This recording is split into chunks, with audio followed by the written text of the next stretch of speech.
We be live. Hello, Drew, Shalom, Namaste, and Hola. Hola, hola. Hello. Monkey's not here, so I'm taking his part today. Well, no, I thought that's what I thought, but Sid is also Hola. Okay. So Yes. yes. Okay, great. I am actually Ola, hello, shalom, and namaste. Yeah, Yes. you're only not Durud, basically. That's it. Yeah. Yes. Durud I'm borrowing. Honorary Durud. Yes. Honorary Durud, yeah. I know.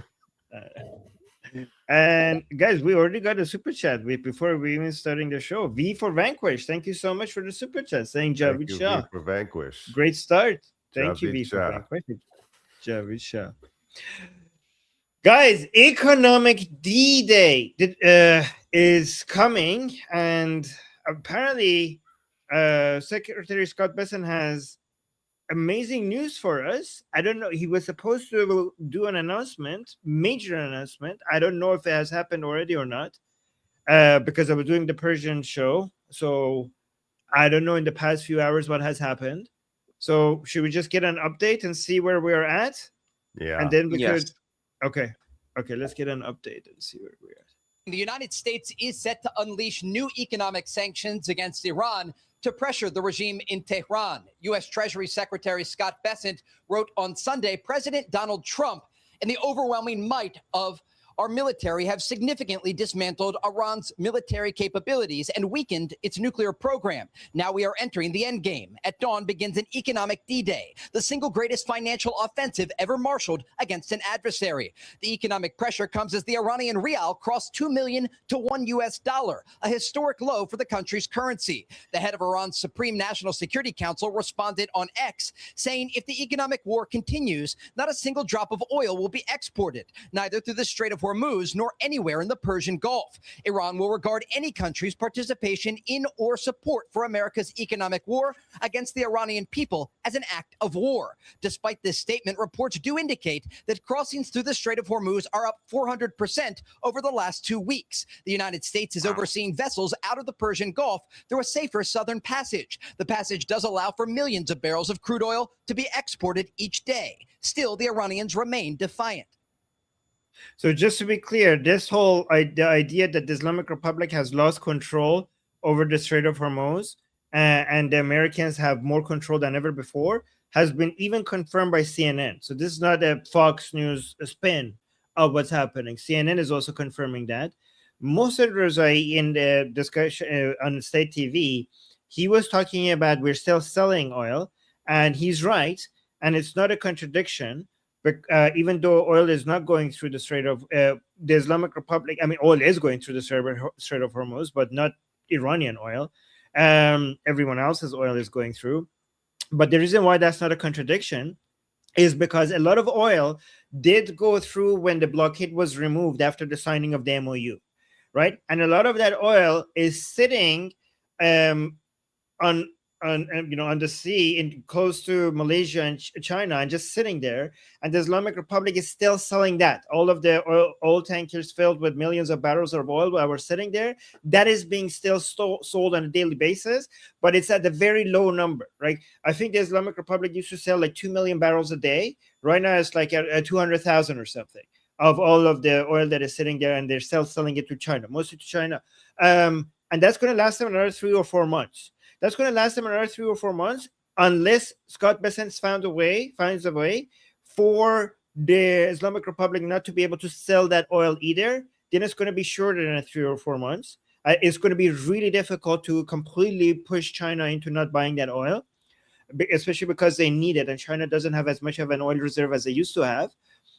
Before the oil that made it through this, when the blockade was removed, the oil that went through, when they were selling it before, they were selling it to China, and the money was going through an escrow account for the Islamic Republic to be able to buy corn, soybeans, and hay from the United States. And my understanding is that that money is still sitting in an escrow account under the control of the United States, and the Islamic Republic never got its corn or American food. So that's I don't know if they don't. I don't think they have access to that. But right now, the remaining millions of barrels of oil that they have that are selling to China, they're trying to find different ways to get that money to the Islamic Republic, and that's what Scotty B is trying to stop. So they never took advantage of the offer to exchange oil for food. That's what you're saying, right? Yeah. Okay. They didn't get the food. So that never happened. Right. Okay. And then the other thing is that what you're saying is that they have essentially a floating warehouse of oil that left the Gulf, the Persian Gulf, before the blockade was reinstated, right? And that floating warehouse would typically last 3 to 4 months, meaning that they could continue to sell.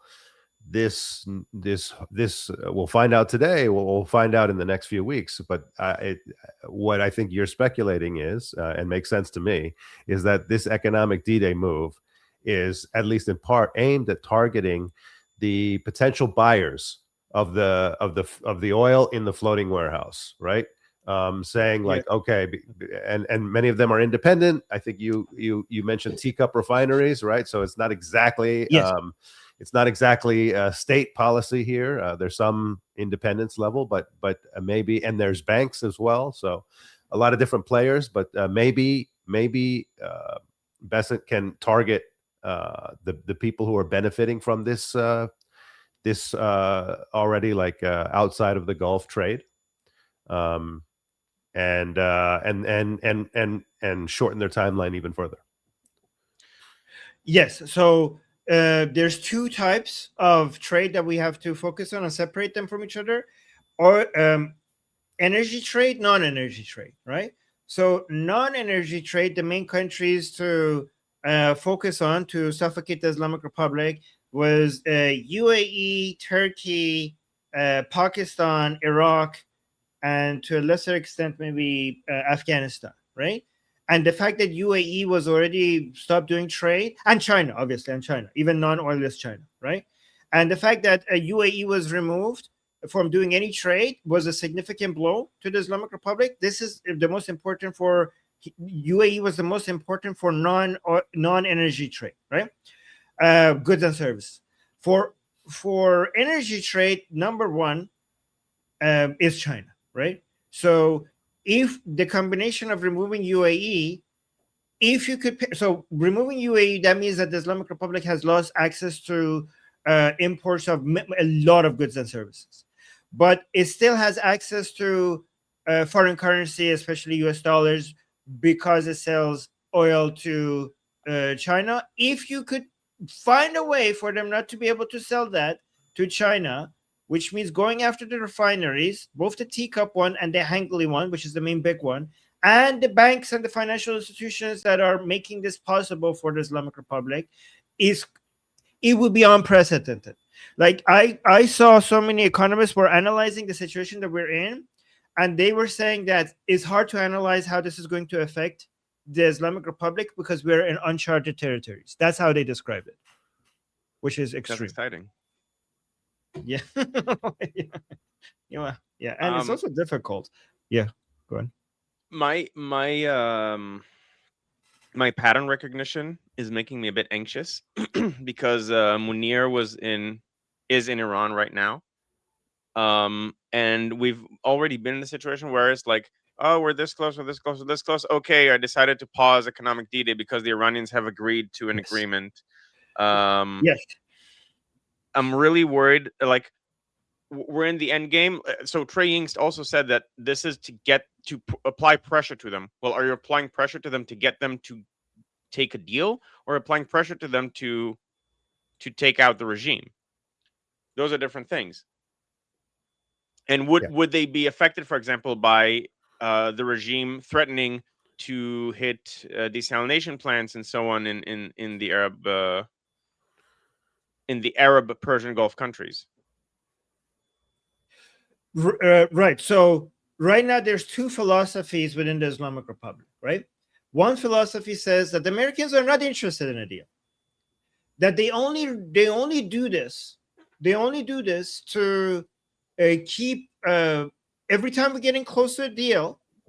When we accept a deal, the United States, look, they must be desperate that they're accepting a deal.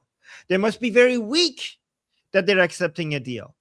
So we get them so close to the edge of accepting a deal. And as soon as we're getting close to it, we're going to increase the demands. Because if they're this desperate to accept our deal, that means they're desperate enough for us to ask for more. So it's for the people within the Islamic Republic that want to escalate and go to war, they're saying the deal is a trap. The United States says we want these things, and we get close to getting them, and then all of a sudden the demand gets higher. And we will never, and because we got close to it, they're like, okay, so if we got you this far, you must need us. So you must not be able to fight that you got this, that you accepted everything. So let's ask for more. And we will never reach their demands because they will never be satisfied, and they will always ask for more. Wait, And this is what they're saying about us. That's what they're saying about the U.S. And they're saying that the people who want to negotiate with the Americans are idiots. And they don't understand that you can't trust the Americans. And every time they attack us, it's exactly when we're negotiating with them. So the only solution is for us to go to war. That's what the anti-negotiation, pro-escalation people are saying. The anti-escalation, pro-negotiation people within the Islamic Republic think that we can't defeat them. Like, you can't beat the Americans at war. Like, we're not going to win this. We're not, like, you're delusional. What are you going to do? Like, how are we going to beat the Americans at war? So we have to, like, we're gonna die. Like, under this economic pressure, we're all gonna die. We have to go negotiate, right? And they, like, I showed yesterday, Hassan Khomeini, who said, like, guys, peace doesn't mean that we're not going to conquer them later. He gave the example of Muhammad doing the peace deal with Qurayshis, and then in 2 years coming out and conquering the Mecca anyways. They're like, sometimes peace is a way for us to survive so that we could then conquer them later. So let's just do a peace deal. That was Hassan Khomeini, the grandson of Ruhollah Khomeini, the founder of the Islamic Republic, was saying, right? But here's the thing: the people who are pro-escalation, what can they do? Like, when it comes to escalate, how, right? Because they have 4 leverage points, and most of them are not useful, right? One is the proxies, then it's the enriched uranium, then it's the Strait of Hormuz, and then it's their own drones and missiles at the Arab countries around the Persian Gulf, right? These are the 4 points of 4 ways that they could cause tension. The proxies are busy surviving themselves. Hezbollah is right now busy surviving. Hashishabi in Iraq is busy trying not to get disarmed, and the Houthis are dealing with a civil war. So none of them are as effective as they used to be. The Strait of Hormuz is not as effective as they used to be because of all the bombardments in southern Iran has blinded the Islamic Republic, so they can't even see the commercial ships, and it's hard to stop them if you can't see them, right? So the Strait of Hormuz, the enriched uranium, most of it, they don't have access to it because it's deep underground and is buried under tons of rubble, so they don't have access to it. So that leaves the only leverage, that seems to me that the only leverage they have is to throw missiles and drones at the civilian infrastructure of the Arab countries in the region, which is energy infrastructure, water desalination, and data centers of American companies in the Arab countries. The problem with that is that if you play that card, then you have no more cards to play. Because the only reason why the main reason why the Americans haven't yet hit your power plants is because if you do this, then you would do that as well. So if you play that card, then there's nothing that stops the Americans to come and hit your power plants. And that's why that's a dangerous card to play. Well, I'm really struck by when you were describing how the escalation camp describes us. I was really struck by how similar that sounds to how I would describe them. Right. Yeah, I mean, it does feel like, you know, like we will never come to any agreement with them. You know, that's, I guess, why I'm like, I mean, I'm not necessarily in the escalation camp. I guess I've always been in the blockade camp, right? I always been in the blockade camp. I like the blockade. But I never thought there was a deal possible. Mm. So I always thought, like, any talk of deal is just wasting time. And it sounds like that's how they feel about us. Yes, and I hope they're right. You know, Yeah. every time I heard these jihadis describe why you can't trust the Americans, I'm like, I hope you're right. I hope, like they say, a deal was never an option. The American, the pro-escalation after negotiations jihadis in the Islamic Republic, they say this whole talk of a deal was always a trap. And when I listen to it, I'm like, oh my God, I hope this is this is a real. I hope you're right. I hope this is an accurate description of the Americans. Well, that's what I think about them. I think any talk of deal is only a trap. That's why. So I guess we're aligned on this. Oddly enough, and So that's let's why not have a deal then. That's what I was saying yesterday about Hassan Khomeini. It's like I think that he has a point. Like that's actually a sound long-term strategy. It's just like, okay, and it worked for Muhammad. It worked for Muhammad, and I think I think it could even work in this case. But I don't think they're capable of it because they cannot get the buy-in, from the jihadi faithful. Yeah. Guy, what do you think about all this? I hope. Look, so if you ask Tusi, Trump has decided to eliminate the regime. I haven't watched Goldie consistently in a while, but last I watched her, that was also her take. I'm more skeptical. I hope they're right. And the MOU, like the main point of skepticism, that being the MOU, did end up working in our favor, but it also easily could have not. Allegedly, like maybe it was all again 5D chess, 10D backgammon, like could be many dimensions of many games, of many board games.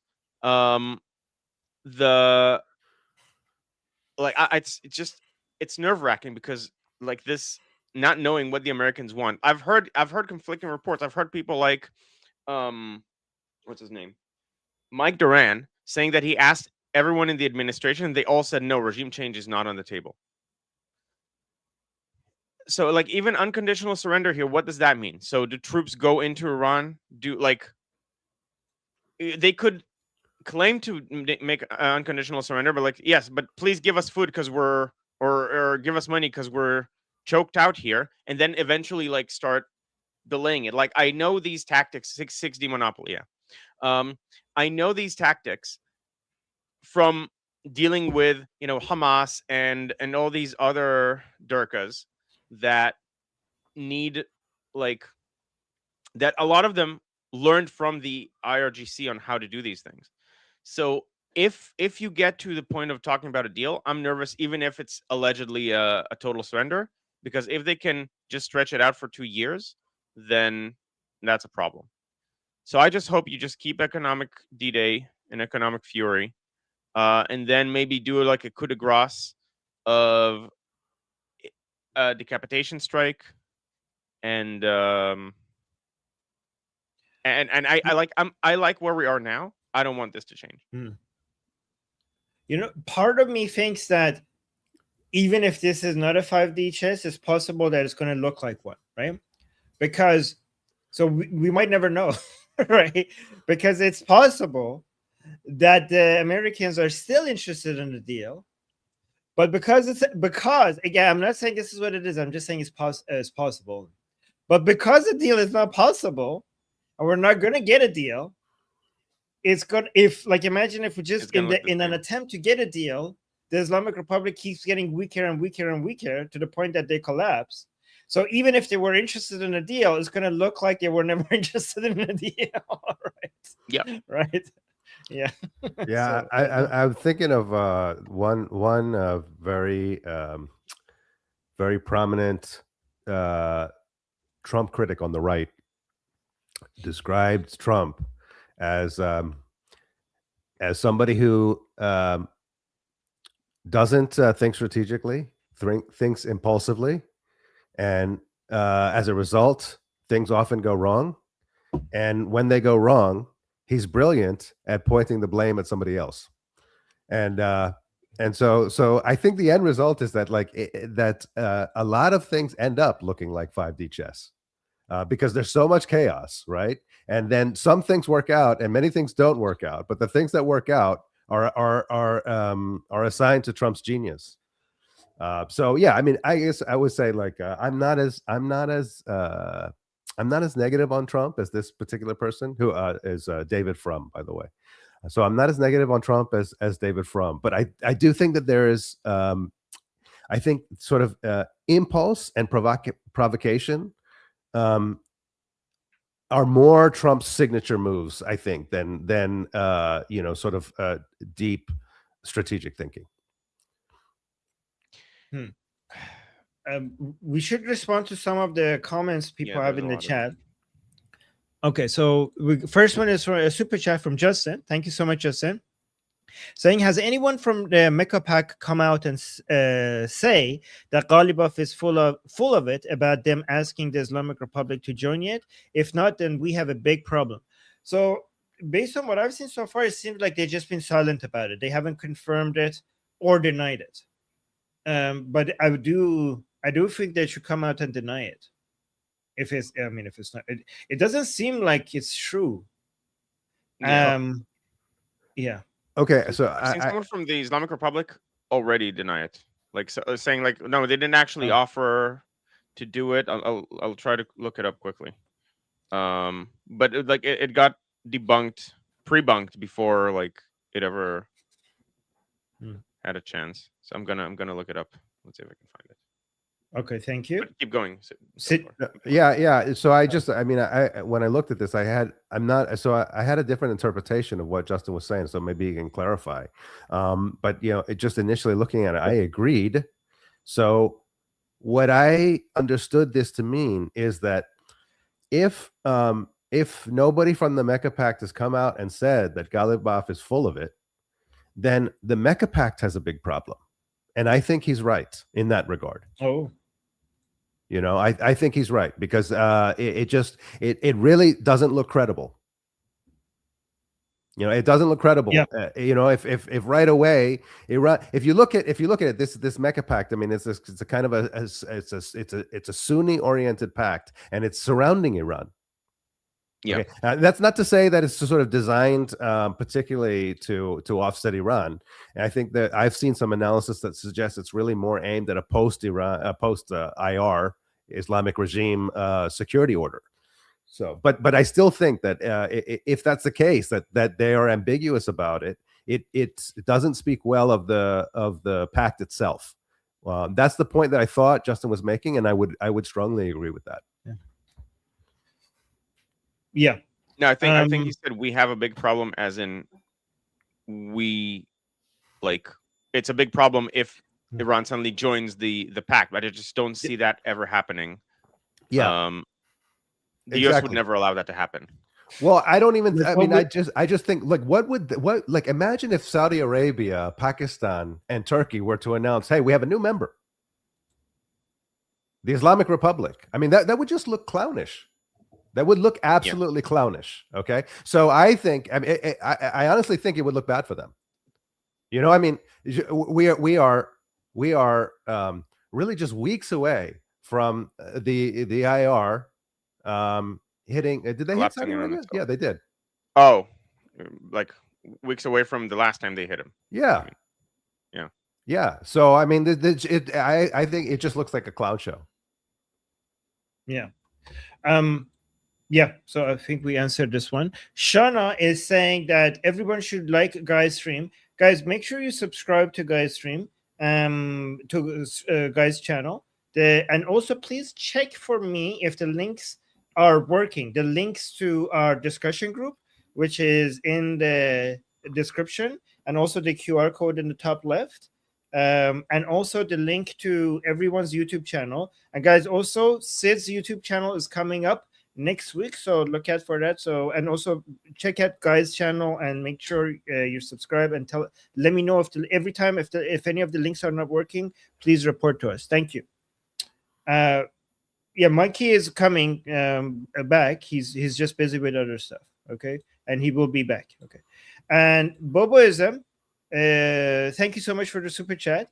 Saying Barak's statements about the Golan, we will get to that because I want to hear, because we talked about it, but I think it's very valuable to get guys input on those as well. So we're gonna because you reminded me, I lined it up, so we will get to that at some point. All right. And then thank you for the reminder, Kevin. Thank you so much for the membership gift, and again, thank you so much for your service.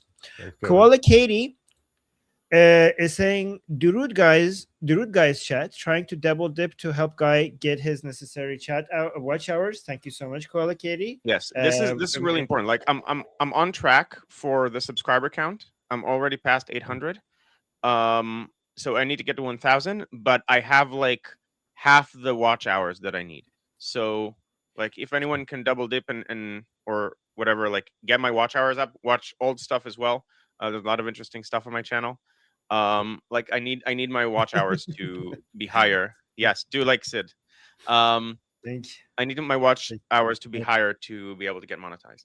So awesome. Yes, get his watch hours up. V for Vanquish, thank you so much for the super chat, saying, could Iranian oil tankers outside the blockade be seized by Americans and forced to return to the Persian Gulf? Yes, and I wonder why they don't do that. Like, why not just do that? That's a good question. That was my thinking as well. And Amu Jeff, I think, has hinted at this being a possibility several times in the past. So yeah, but that's an easy thing to do. Why are they not doing just that? That's a very good question. Is it because of international law or something? Is it abiding by international law? By the way, I found the statement that I saw about the Mecca Pact in Iran.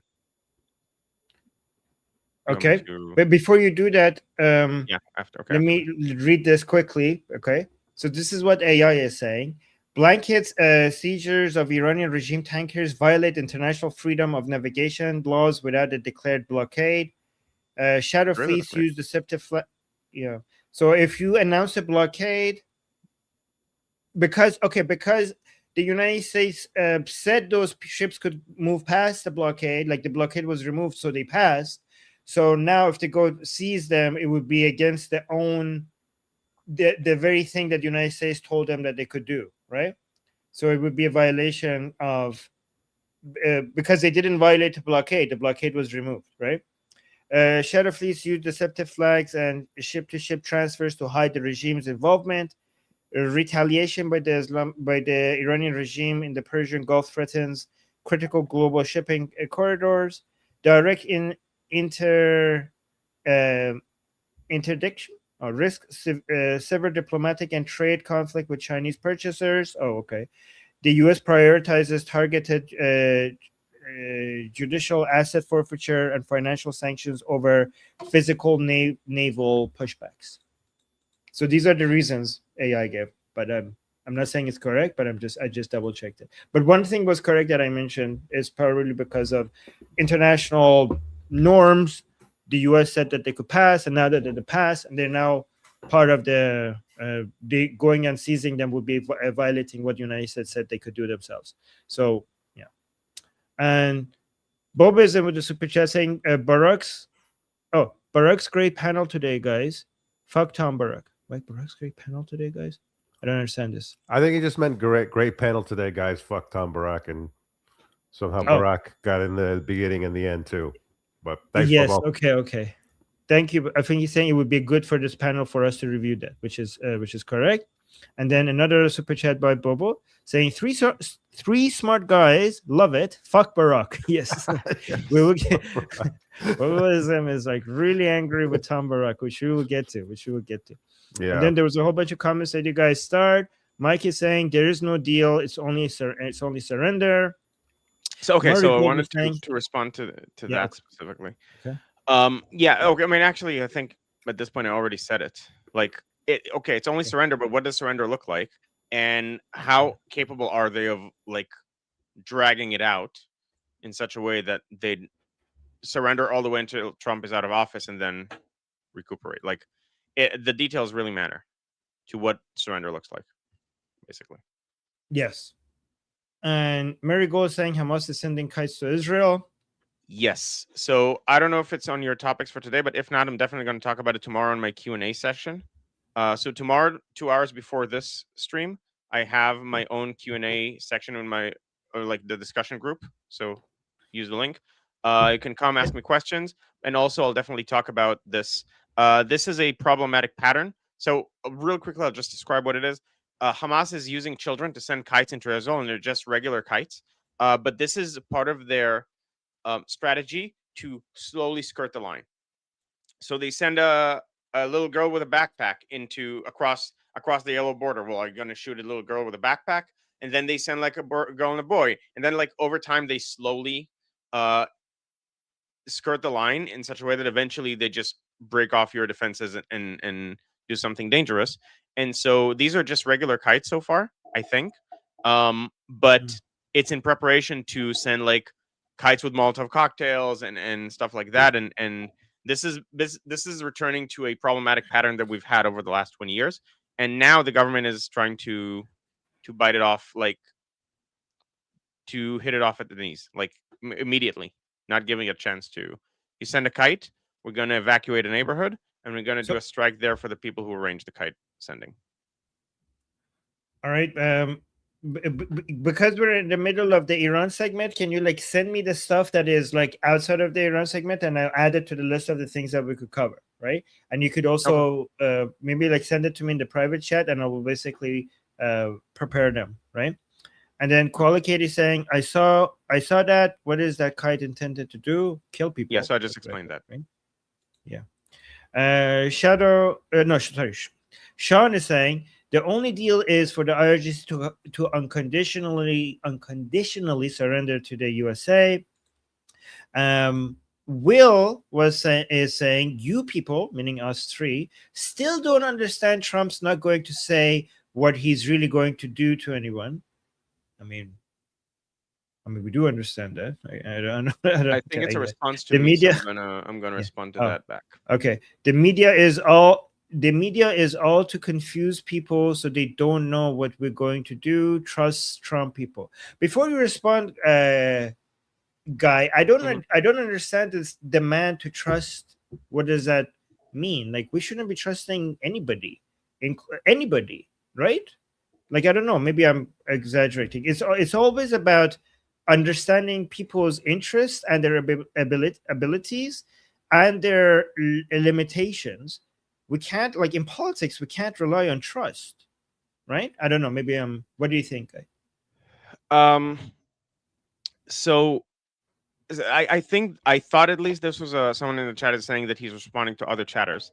So that's possible. But I thought it was a response to me saying that Mike Duran said that everyone in the administration told him that the goal is not regime change. Mike Duran is not just a reporter. He is very well connected within Washington, especially to the Republican apparatus. And so his word is worth more than most. Now, is it possible that Trump secretly does want regime change and is hiding it from almost anyone? Yes. But Mike Duran saying this has more weight than just it being reported that America is not interested in regime change. Yes, but what do you think about people who say like trust this person or that person? Like, yeah, I think that in geopolitics you don't work based on trust. And also, we've seen Trump throw people under the bus for narrow interests. Like, for example, Ukraine. He has at least tried. Now, Ukraine has managed to overcome it, but he has tried reducing the amount of aid to Ukraine in ways that are not conducive to other countries trusting him. I think Trump is doing a disservice to American foreign policy because he goes beyond just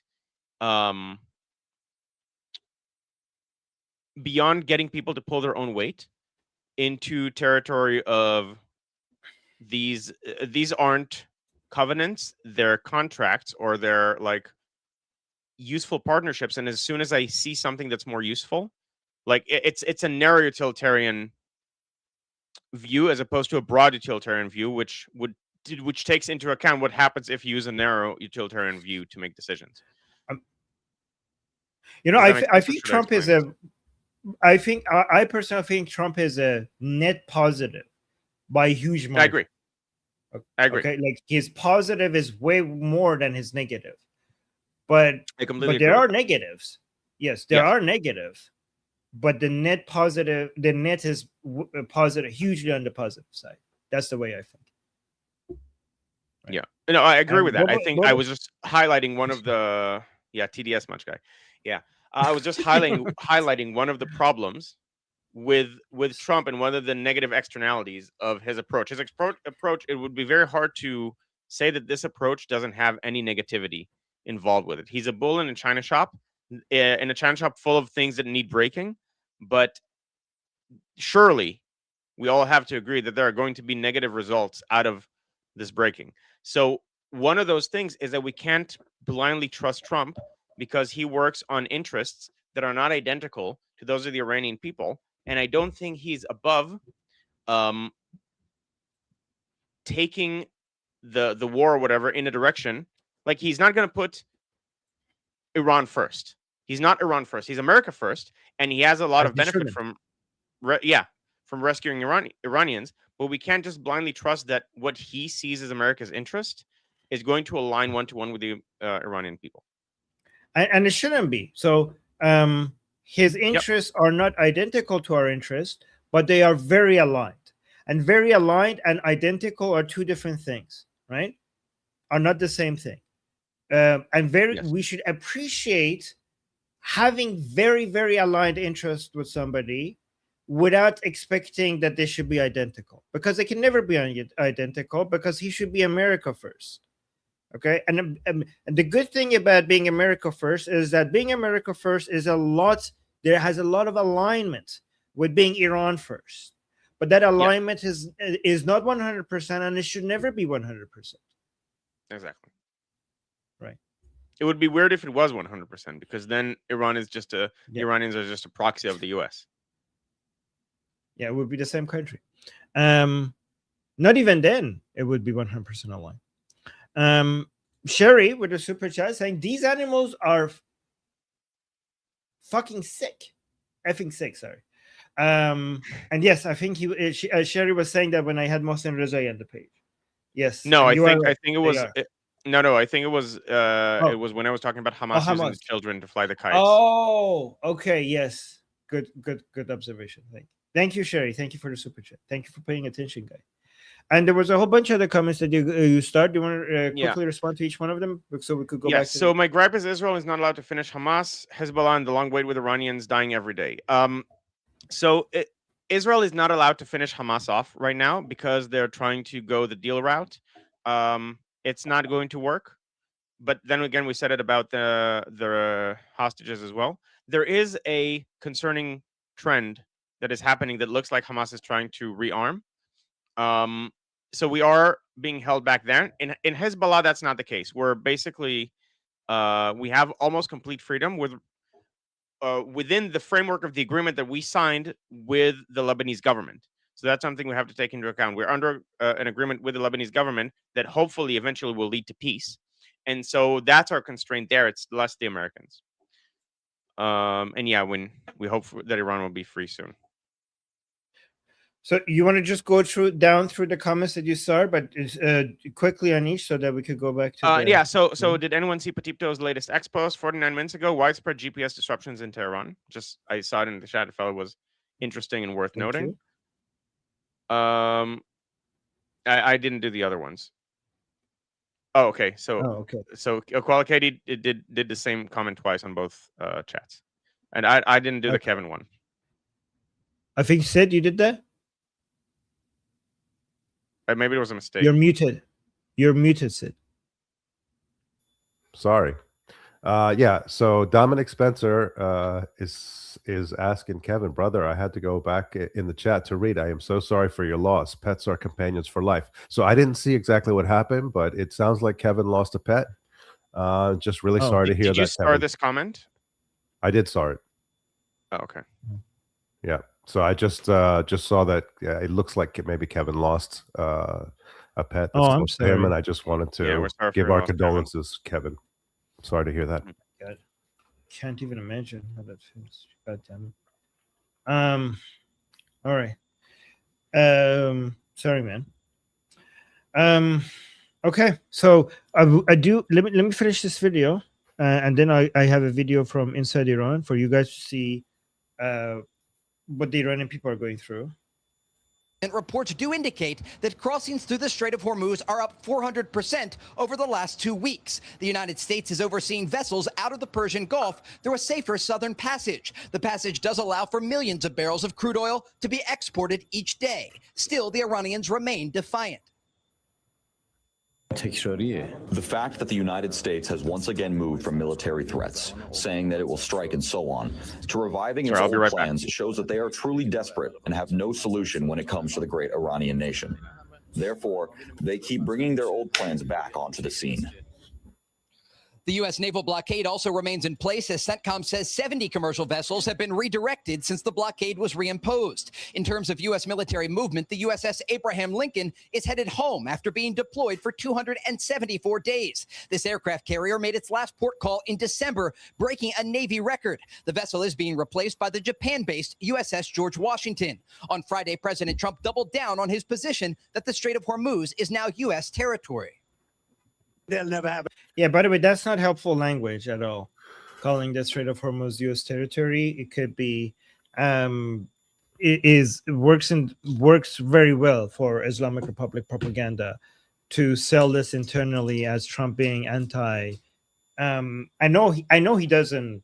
I know he's not going to do that, and I know this is like people are like, oh, it's a joke, it's a joke. He's not going to do that. I know that. I'm just saying this plays very well for the Islamic Republic propaganda, and it's just the Islamic Republic was happy that President Trump said this. Yeah. So No.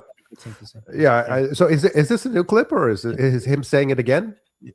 Again, him saying it again. Okay, yeah. Multiple time. Right, yeah. So we talked about this. I mean, I agree with you. I mean, this is I guess one of my frustrations with Trump. I mean, let's just go back quickly and say. Armin said that Trump is a net positive by far. I would agree with that.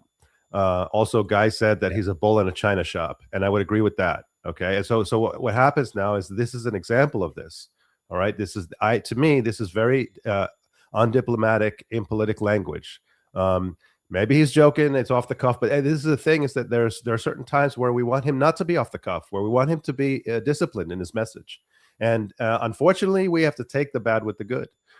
So this is something that he does that I think is frustrating for me and for Armin and for a lot of people. But I guess the alternative is somebody who's always diplomatic and doesn't do anything. So that's why we look at it. We say, all right, you know what? That China shop needed to be wrecked. That China shop was not working in our favor, and it really needed to be wrecked. And nobody else had the guts to do anything about it.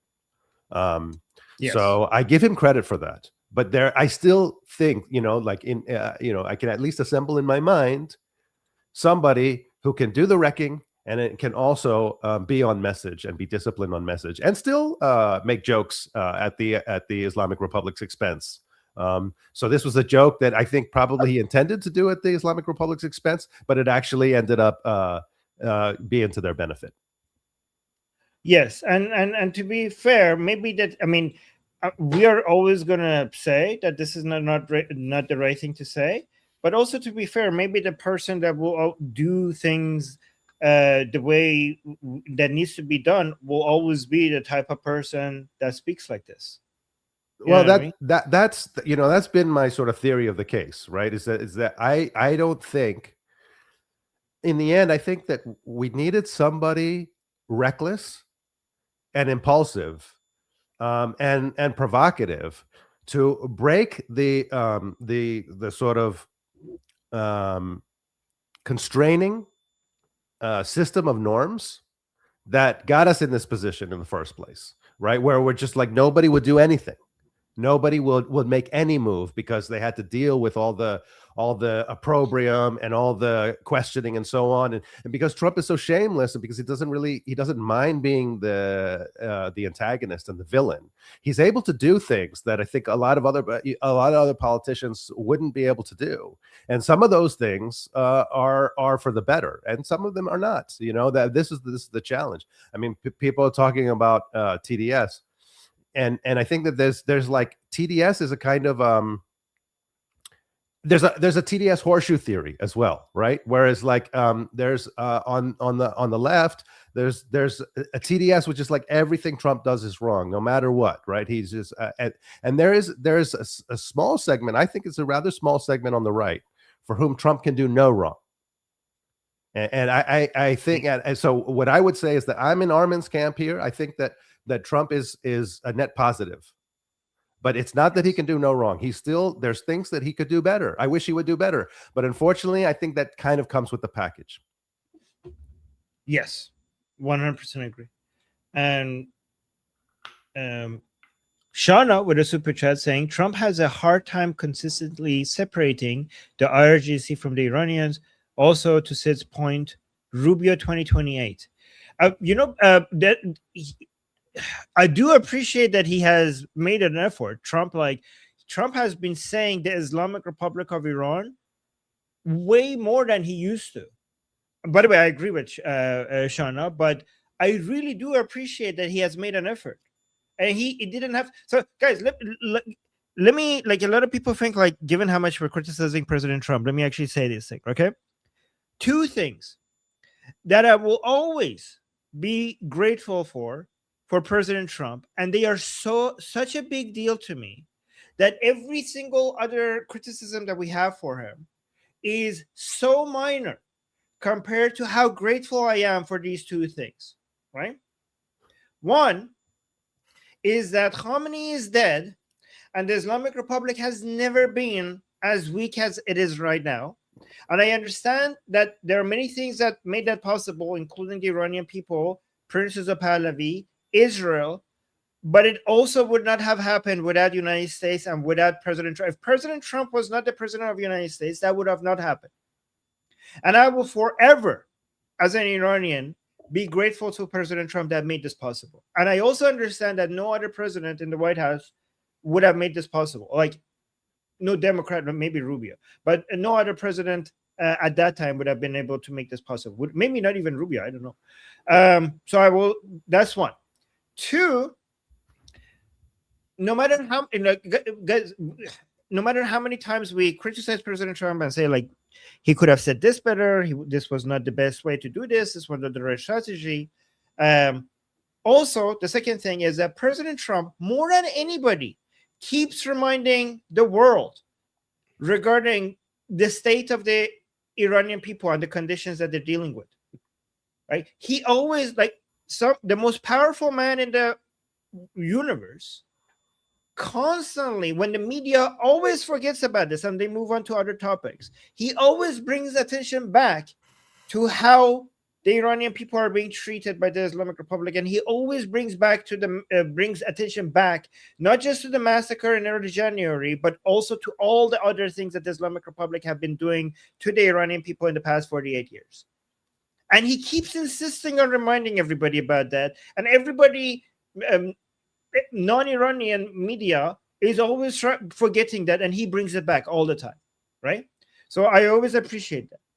And people think that when we criticize President Trump, we're forgetting that, and we're not forgetting that. But that doesn't mean that we're going to agree with everything he does, just because we appreciate that and we're grateful for that, right? Yeah. So, by the way, real quickly, because I owe you guys this. Ismail Bakai has said that Iran has not received a formal invitation to join the Mecca Pact, but offers on the matter have been sent to it, whatever that means. So that was that. With regards to what we're talking about now, yeah. Do you want to respond to that real quick? So wait, he's saying who sent the offer? Them or the Islamic Republic or the other countries? No, so the Islamic Republic received offers on the matter. Mm-hmm. So wait, who's saying that? Bakai. Bakai is the spokesperson of the foreign minister of the Islamic Republic. Oh, okay. Yeah. All right. So his claim is that they were offered. They were offered something. Uh-huh. It's not clear. Okay. Yeah. How about maybe the offer was like, how about you don't attack us or we will respond now that we have now that we have a defense pact. Here's an offer. Stop attacking us. Yeah, that can be a lot of things. So yeah. On the face of it, I find it really hard to believe that this pact will make an active enemy of America immediately after it's signed, where largely the reason it has any chance of being successful is because of American backing to each of the three countries involved. Yeah. So that would be that would be weird. As for what we're talking about, yeah, I mean, I mostly agree with you. I would like to point out regarding Rubio 2028, we now have, I think Vance is 0 for 3 in making claims about geopolitics. He said that Ukraine will never be able to win the war, and that's why they supported Israel but not Ukraine. And that's wrong. Ukraine is winning the war. He said about the regime that there are reasonable people there, and now he's forced to admit that, yeah, they lied to us throughout. And he said the strait can never be open because they can always just send drones, and it's very easy to do. But look at that. The strait is more or less completely open now. He said that on Rogan. So I agree with Rubio 2028 because Vance seems incompetent in geopolitics. And third, I think this is what you guys said is true about TDS. Also BDS. So in like BB derangement syndrome. And I think one of the problems that Israel has with regards to the people talking about Israel online is that it's also true about IDF, Israel derangement fever. I coined that myself. In that, like, you have to talk about bad things that happen either in Israel or by Israelis, but also contextualize it effectively. It's impossible for a country of almost 10 million people to not have bad apples. That doesn't mean that everyone is those bad apples. So you have to both acknowledge when bad things happen, but also contextualize it effectively if you want anyone to believe what you're saying. And yeah, what do you guys think of IDF as the way to coin Israel derangement syndrome, like instead of IDS, IDF? It would confuse people. Yeah. So I have been using Israel derangement syndrome, and I do think it works. Yeah, my gut is that it works better than IDF because IDS is sort of like people understand TDS, right? And I think that the TDS and the Israel derangement syndrome are very similar. You know, it's sort of like a knee-jerk negative response to everything without any sort of processing, any analysis. So I do think that that works, but you know, I'm okay with it. It's just that I love the IDF. So I don't want it to turn into a negative turn. Yeah. All right. Well, let's do the super chats. I do have some other videos from inside Iran that I want to share with you guys, and then go to the kite situation that guy was talking about, right? So effectual insurrection 3109. Thank you so much for the jewels. Hey, wait. Effectual insurrection. Please come join our group. I'm really looking forward to hearing from you. You had a very interesting backstory, and you said that you wanted to tell us some stuff, and I'm really looking forward to it. So please join the school group and tell us your story. I can't wait to hear from you. Yes, guys, the link is in the description. It's also in the QR code at the top left. Come, and we have calls every single day, so come join us. And thank you. All right, and then we have Justin with a super chat saying Rubio Bessent 2028. Oh my god, that would be looks like a strong ticket. Yeah, I would love I disagree. I do think you need someone who's in charge of the more skeptical part of the camp. Rubio and Bessent, I think, is A and then another A. You need an AB ticket. Oh, interesting take. But on competence, it's a very strong. It's a very strong. Yeah, obviously, but just in terms of like the all competence team, you know. Yes, I just don't think you need a VP that's competent. You need a VP that's a symbol. Interesting. Kevin with a super chat saying love you guys. I think, yeah, for being so kind. Cappy. Oh, yes. I should have been calling Kevin Cappy. I've been, oh my God. Yes, Cappy. I'm sorry. So Cappy is Kevin's nickname, and that's how he prefers to be referred to. And I forgot. Right. Sorry. Thank you, Cappy. And again, sorry to hear Thank you, about Cappy. your loss. Yeah, I'm so sorry. My God, I can't even imagine that. Like every time somebody tells me that, I think about it's a nightmare. I know I have to deal with it one day, but I don't want to. Sorry, man. It's really, that's horrible. Jesus. Shauna, thank you so much for the super chat saying, to be clear, Trump is the best president in my lifetime and the only one who had the balls to take out the supreme leader. I also think Rubio has become better politician under Trump's tutelage. Did I pronounce that right? Yep. Yes. Yeah. I think Okay. Shauna is right about that. Yes. I think that Yeah, I think Rubio has learned, not necessarily tutelage, but I think a sort of observation through observation. I mean, I think that there are some ways in which there were a kind of political norms that were hamstringing politicians.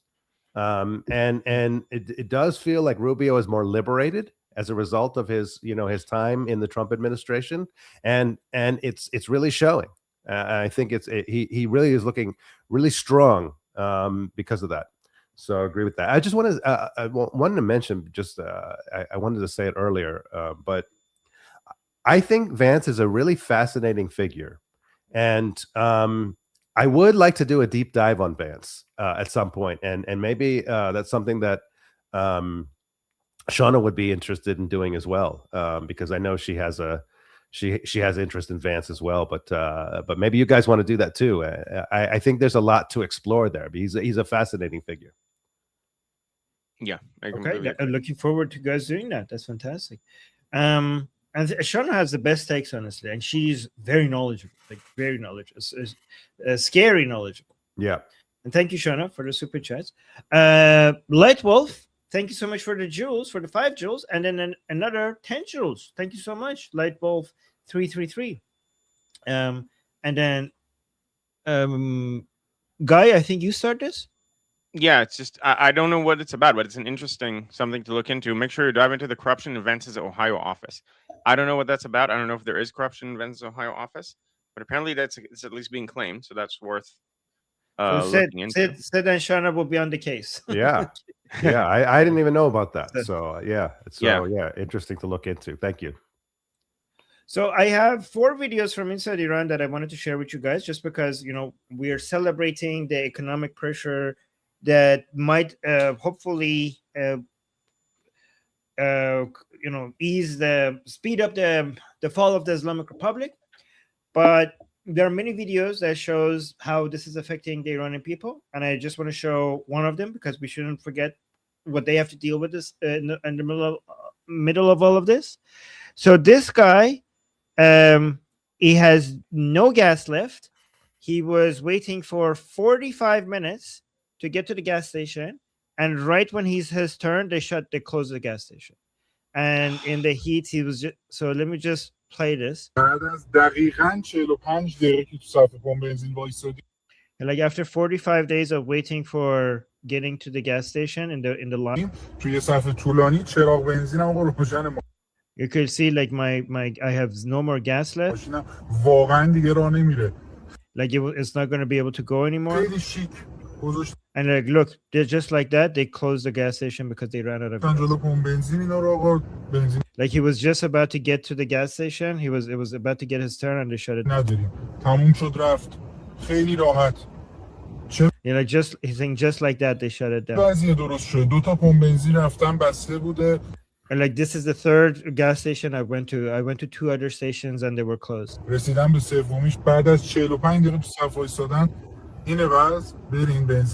And then after 45 minutes, this is what I'm dealing with. Like, is anyone paying attention to this? So yeah, I just saw this and I was imagining that if this is what I had to go through in a day. So I don't know what he's going to do with the car. Is he just going to leave it in the street and just go? Like, because what is he going to do? Like, he can't even leave. Yeah, I mean, I think probably the best move is to leave it there. And so it's first, it's close to the front of the line. I mean, how's he going to get it back? I mean, he's going to get it back. It's gonna require the same amount of gas or more from a tow truck. And then what's he going to do when it's home? So that's probably the best move. So I just want to say something about let's say a pre-response to people who would look at this and say, look what the U.S. is doing, and this is hurting average Iranian people, ordinary people, and it's cruel.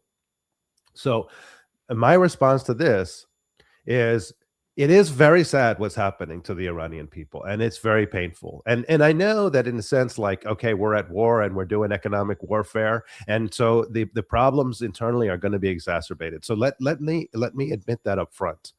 But what I would say is that a government is responsible for looking after its people, and this particular government has proven over and over again that it has no interest in that. It has no interest in that. It is happy to sacrifice its own people for the sake of its ideological fantasies in other parts of the world. And this is the thing that we're trying to get rid of. What we want to do is we want to replace this cruel, psychopathic government with a functioning government that actually looks after the interests of its people. And we believe that a country that looks a country like Iran with a government that looks after its people will not only be good for the people of Iran, but for people in the region and people in the world. Yeah. No, 100%. And to be clear, most of the people in Iran don't blame any of this on the United States. Most of the people in Iran blame this on the Islamic Republic. One of the most famous chants in the streets of Iran for the past years is that "Dushman ma haminjas durugh migan Amrikas," which means our enemies are right here. They lie to us when they say it's in America. One of the most famous chants of the Iranian people. Yeah, and so this is exactly the problem, is that these types of regimes, they fail, and then they blame their own failures on external forces, right? And with that, they use their own failure to consolidate their own power, and it's a vicious cycle. And I often talk about, I often have this debate with anti-Israel folks. We can say whatever we want about how Israel treats its enemies. Okay, I think Israel actually is quite magnanimous. But whatever. I mean, if you want to think otherwise, that's fine. But what you cannot say is that Israel's enemies treat their own people better than Israel's government treats its people. It is objectively true that Israel's enemies treat their own people terribly. Okay, so at least on that metric, they should outperform Israel before we want to talk about anything else. Okay, let me go through this super chats. Shauna is saying, "Sid, I would love that. Message me. Hey, can I put you guys in touch on Telegram?" Yeah. I could. Yeah. So also I will put just me in touch with Sid on Telegram. Yes, I have your Telegram guy. I will reach out to you. Okay. So I asked Armin for it. Yeah. Mm-hmm. Yes, I already did that. So wait, hold on. Sid. Okay, so Sid, now you have Shauna's Telegram. So message Shauna on Telegram. Awesome. Okay. Yeah. Okay. There we go. See, great. Look at this, connecting people, and people are doing great projects with each other. This is what join our school group. It's Shauna is there. I'm there. Armin is there. Guy comes from time to time, hopefully more often. And it's hard to juggle everything right now. Sorry. And guys, if you want to join our group calls, because it's also a place where you could eventually, with good participation and other people seeing that you're a good contributor, will get you on these panels if you're interested in coming on these panels, because eventually we're going to have 24/7 panels, right? So we're going to keep going earlier and later, panels. We cover 24/7. So if you want to participate in your own panel segment on talking about politics, come to our community, speak there about politics. And once other people we see that other people are enjoying your contributions, then we will reach out to you and be like, hey, do you want to be on a panel? And then we're going to be on a panel, right, with the rest of us over here. So that's another motivation for why you should come to our group calls. And then we have a super chat from 40 Winks. Thank you so much for the super chat, saying many TDS folks believe Trump enjoys killing his enemies. I mean, I think he enjoys killing his enemies. I mean, well, no, maybe he doesn't. But I would enjoy killing the enemies of liberty. Okay, that's what I think. Saying this is a false premise that creates confusion in assessing Trump's strategic thinking. Trump listens to military planners but leans on Bessent. Okay, I understand. I do think that there is no. It's not wrong to enjoy killing enemies of liberty because you're making the world a better place. But go on, Guy. What do you think? So, he listens to military planners but leans on several people, not just Bessent. He made a point of surrounding himself by people with disparate opinions, like different opinions. And I think he leans on all of them and tries to make a well-rounded assessment based on all of the information he's getting. I don't think he just leans on Bessent. Yeah. I'd love if he just leaned on Bessent. I think Bessent has been proven right so far. I think he puts things out there and then lets his people go and try what they're doing and then just see who's producing results, and then he leads on people who are actually producing results. So instead of making a decision right at the beginning, he's just like, oh, you have this method, you have that method, you have this method. Okay, let's do A/B testing.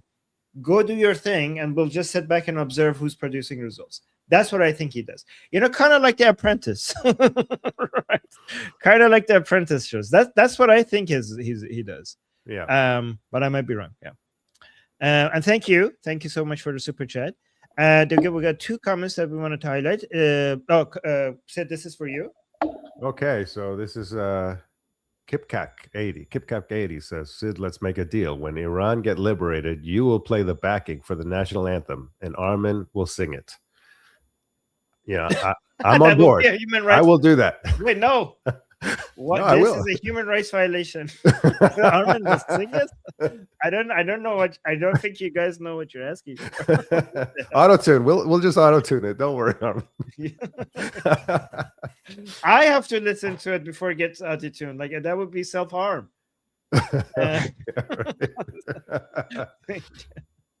Thank you so much for the comment. And then Effectual Insurrection 3109 is saying, what else do I have to do to help out with a panel or just call in? Join our group discussion. Again, the link is in the QR code. And yeah, okay. So just participate. Just come and talk to us. And we're also adding, go on.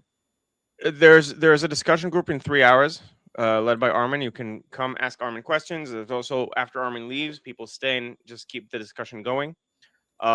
Start there. And then after you participate, that's how I started. That's, I think, how Sid started. Just go on the discussion panels, participate, share your opinion, and so on. And then if you're a positive contributor, you can end up here. Yeah. There are free segments that are open. They're called open. They're premium segments, and there's VIP segments, right? So the next one that is coming is VIP segment. But if you don't want to join that, then tomorrow we're going to have an open segment, which is free and open for everyone to join.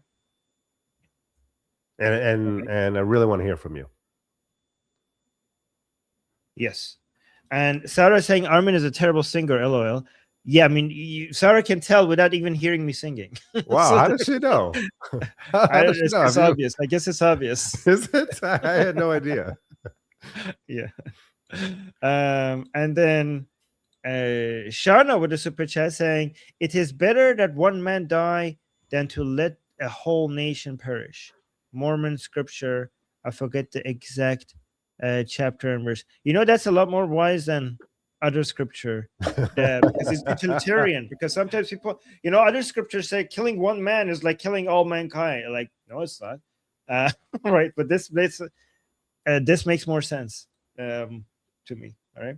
Oh, and then we got another super chat by Effectual Insurrection 3109 saying, not like I'm the president. I know everything. No, I think he's talking about Trump. I know everything. Yes. Okay. Not like, I'm the president. I know everything. LOL. He's humble enough to know he doesn't know everything, but he's smart enough to surround himself with the best people in the cabinet. Will do, fam. Okay. Well, that's great. He's going to join us. Okay. Yeah. And I do agree with that. This is why C students make better CEOs than A students. Did you guys know that? This has been empirically shown. A students think that they could do everything themselves. So they don't rely on smarter people. C students have always learned that there are better people than them. So they're always looking for the best people. So they end up making better CEOs. And thank you for the super chat. All right, I have more videos to show you guys from inside Iran. So there's a new video of Mujtaba Khamenei. What? And really? It's not AI. It's not AI. Is it actually new though? No, it's old. Yeah. Okay. It's a new old video of Mujtaba. It's old in the sense that it's old, but it's a new in the sense that it has never been seen, right? Yes. And it's interesting that they're releasing it. They're desperate to show Mujtaba something about Mujtaba, but I think this raises more questions than answers anything, because they are like, people are like, okay, well, if you're releasing this, why are you not releasing something from now, right? But let me just play it. By the way, guys, this is only three. Now we have, I think, in total only 3 videos of Mujtaba. Only 3 videos of Mujtaba. This is the 3rd one. Oh, ever? You're saying ever? Ever? Yes. Yes. یک الگوی اسلامی است. الگوی امنیت اسلامی مبانی توحیدی دارد و اولین مؤلفه آن حفظ عزت استکبار ستیزی. So his title here is Guiding Professor for some reason. Guiding Professor. و نفی همه طاغوت‌ها که این امر با وحدت مسلمانان در مقابل جبهه کفر و دفاع از مظلومان در سایه حفظ سیاست موازنه تهدید و برقراری تعامل سالانه با دیگر کشورهای جهان برقرار خواهد شد. الحمدلله رب العالمین. صلوات Did you see that? هم عربیش هم فارسیش هر دو ذکر میشه توی از متن زیاد. اونها فرد موظفه که اینجا اظهار نظر کنه یا معلوم میشه که این هست اینجا. این در مورد این برادر بزرگوارمون واقعا وجود داره به نظر من. ببینید الان مثلا شما هر جور باز بکنین وقتی که اشاره کردن. Anyways, he keeps talking. It's about Islamic jurisprudence. It's not even political stuff. They're doing Islamic studies, I think. But this was a weird part. Did you guys see? This is like I don't know why they released this video, because in the middle of the meeting, I don't know, because it's interesting, because look at this. The camera is here and the camera zooms in, and then با وحدت مسلمانان در مقابل جبهه کفر و دفاع از مظلومان در سایه حفظ سیاست موازنه تهدید و برقراری تعامل سالانه با دیگر کشورهای جهان برقرار خواهد شد. الحمدلله رب العالمین. صلوات و like, what the hell was that? What was that? Like, why are you, from all the videos you have of him, why are you releasing this one where something happens on the roof, some loud noise, and he's like looking and he's not paying attention, and then they just continue? I don't know. Like, did you not have a better video? This is weird. And it kind of looks like foreshadowing of things that are about to happen in the future. It's the strike that's coming down. I think they just really don't have other videos. I think they're scraping the bottom of the barrel. Okay. But look at this. He's like, he's like wondering, what was that?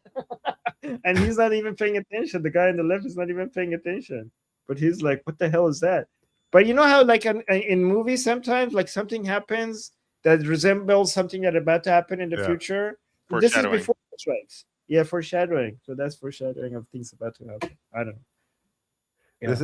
This kind of feels like, you know, when a band breaks up and then like 10 years later they release like the previously unreleased demos, you know, which are like kind of like unfinished or shitty songs that like, but there's so much demand for content that and people like to see the process. But in this case, I just don't think Mujtaba has such a following.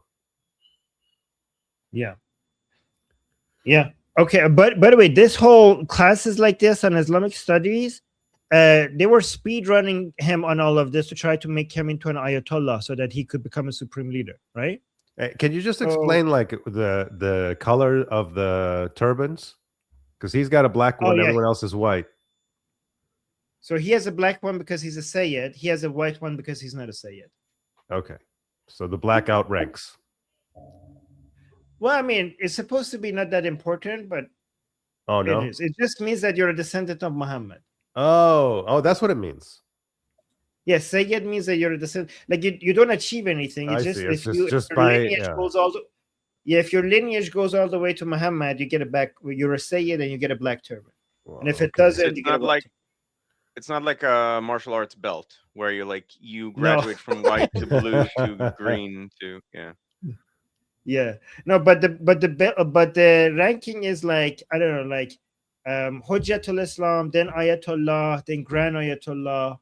No, wait, Mujtahid, Hujjatul Islam. Yeah, was that the ranking? Then Ayatollah, then Grand Ayatollah, right? So it's interesting because according to the Constitution of the Islamic Republic, you have to be a Grand Ayatollah to be worthy of being a supreme leader, right? And Ali Khamenei himself was not a Grand Ayatollah, and they made him a supreme leader. To the point where they actually, there's a video of him when they were picking him for the supreme leader. He himself says that goes against the Constitution, but they made him a supreme leader anyways, right? But the thing interesting is that Mujtaba is not even Ayatollah. Forget about Grand Ayatollah. Like, he should have done so many classes and teach many scholars in Islam to get the ranking of Ayatollah, and there hasn't been enough time to be able to reach that, right? So yes, exactly. Yes, but this is even more illegal for him to be the supreme leader compared to Ali Khamenei being the supreme leader. Yeah, so this is like this is just slippage, right? I mean, it's just like every subsequent leader is less qualified, yes. And there've only been 3, and so Constitution be damned. Yes, you know, for example, a Grand Ayatollah was Khomeini was a Grand Ayatollah, right? And Sistani in Iraq is a Grand Ayatollah. But Ali Khamenei was never a Grand Ayatollah, and that's why he always was threatened by Sistani, because many Shias around the world see his rulings with more, like, considered with more authority than Ali Khamenei, who was never a Grand Ayatollah. And that's why Ali Khamenei was always threatened by Sistani in Iraq. Yeah. So we should probably point out that if these guys are wondering why the Mehdi hasn't shown up, it's because they have corrupted the guardianship. Yes. Oh, yeah. There you go. All right. That's a good point. Maybe we got 2 super chats. One by what? Asaf. I don't know. Asaf Elron. Asaf Elron. It's as say. Asaf. Oh, no, it's Asaf. It's Asaf. Asaf. It's a name. It's a Hebrew name. It's Asaf Elron. He donated shekels. It's a Hebrew name. It's Asaf Elron. Okay. Saying, I don't think the U.S. would openly say they plan a regime change. Such a thing must be kept secret until execution. I disagree. Okay, go ahead. I think they will never say it even after it's executed. They will just from in American ears, saying that you want regime change is just such a big no-no that I think they'll never ever say it, even after it's happened. That, like, they'll always say that wasn't our goal. It was like the last eventuality. And I think that's sort of what they're doing now with economic D-Day, because Bessent did say we're going to collapse the regime. But Trump said we gave them chance after chance after chance after chance. And for the Americans to say that would have to be after they made it appear as though they've exhausted all other possibilities, whether that's the reality or not. So I think we'll never actually know what they want. But I don't think it must be kept secret until execution, must be kept secret until after execution, as like a proper, like if that's a strategy, you'll never admit that was always the strategy. Yeah. So maybe just I think so. This probably was I think maybe it was a response to Guy mentioning Michael Duran, and saying that they wouldn't tell Duran. So I think that, but Guy's point is different because Duran is a sort of a Washington foreign policy insider. So you know he's chatting with people in an informal setting, and in that case, he would expect to hear somebody say, "Yeah, you know, that's part of the plan." You know, I mean, so I think if he's saying that across the board, nobody is saying that. I think it is a strong signal. I mean, it doesn't mean that Duran knows everything. But it is a strong signal, and so while I agree with Asaf here, where he's saying that the U.S. would not openly say it, there's so much chatter right underneath the surface. So there is basically official policy, and there is this sort of gossip, and I think Duran is kind of reporting on the gossip here, but the official policy. I mean, even Trump has sort of indicated regime change a couple times, but I think sloppily, right? You know, typically what would happen, I think, which is what Asaf is getting at, is that the official policy would be very, very hesitant to declare an interest in regime change, even if that interest was there. Also, Scott Bessent recently said something similar. He said, he indicated that the goal of this is the collapse of the regime. He said that, Scott Bessent, which is the first time. And Trump has even said a couple times, why not regime change? So he's kind of hinted at it, and again, and not in a very sophisticated way, but not as direct as Scott Bessent just did. No. Yeah. And thank you, Asaf. Thank you so much for your super chat, Asaf. Justin, thank you so much for the super chat, saying, "Oh yeah, that dude totally sips his martini with his pinky up." Okay, okay. This guy, Mushtabo. Okay, that makes sense. I mean, yeah, that's what the reports indicate. Okay, so 2 more videos from inside Iran before. Sorry, just yeah. Do we have another second on that? Can you show that comment again?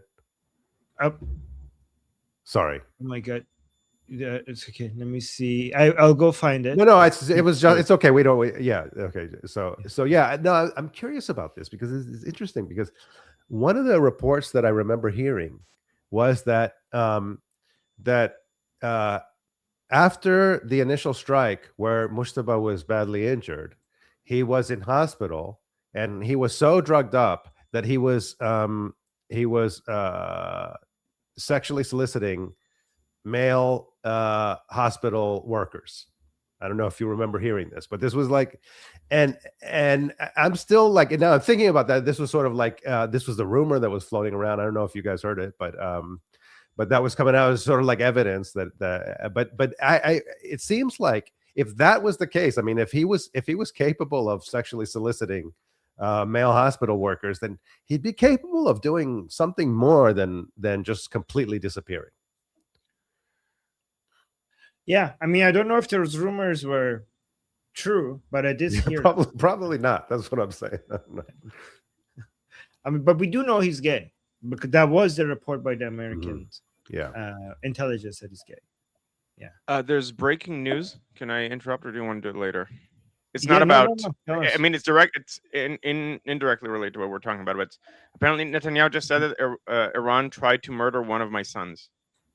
It's now revealed through it was months ago and was not permitted to say because of censorship, military censorship. But apparently, he just revealed that Iran tried to murder one of his sons. Presumably, it's the one that lives in Miami. What? Say that again. Presumably, it's the one who lives in Miami. Yes, that was. By the way, I was in school with the other one. Oh, really? Yeah. Okay. What are the consequences of this news? I don't think any. I think Netanyahu would want regime change now. So it doesn't change anything, but it is big, and it suggests that they would probably also try to do that with Trump. Like that's something they would do, right? Somebody saying whose son? Netanyahu's son. Netanyahu's son. The effectual insurrection was asking. So is this confirmed? What's the source? This is Amit Segal is reporting that Netanyahu just made the statement. I don't know where he made the statement, but it's if Amit Segal is reporting it, then it definitely happened. He's not going to make up a quote. Okay. So okay. I mean, yeah.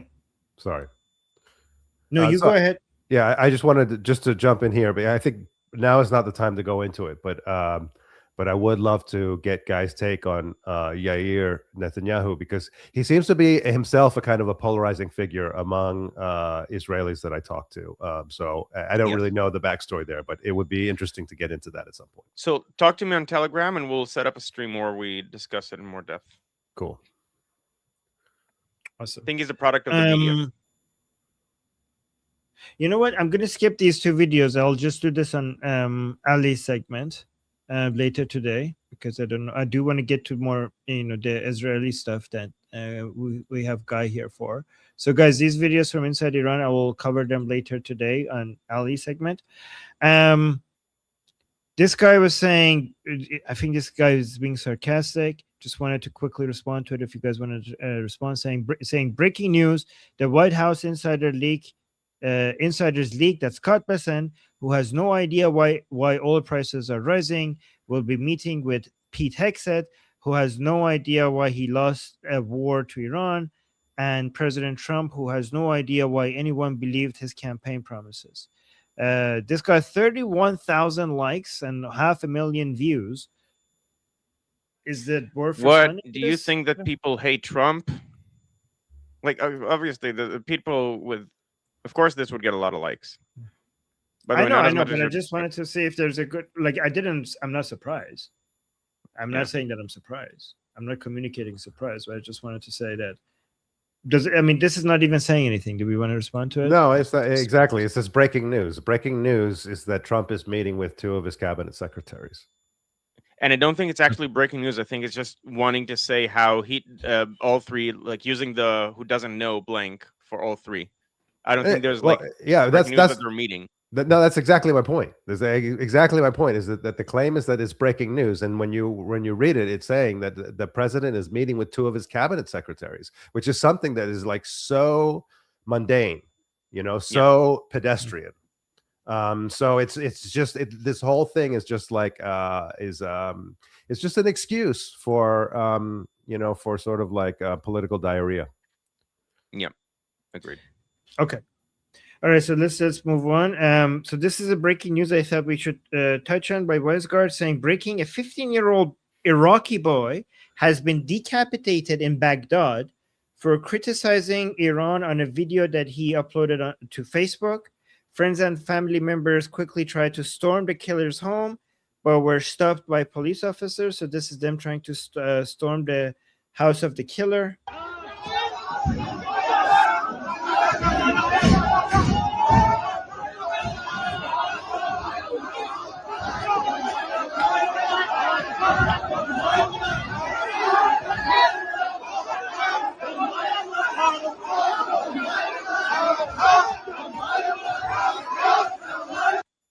All right, so I guess we get the point. 15-year-old boy decapitated because of criticizing Iran on Facebook. Yeah, so that's the ideology we're dealing with here. There's people who think that that's the appropriate response to a criticism. And as unpopular as it might be. Oh, sorry, go ahead. No, I was just gonna say, I'm looking at this and I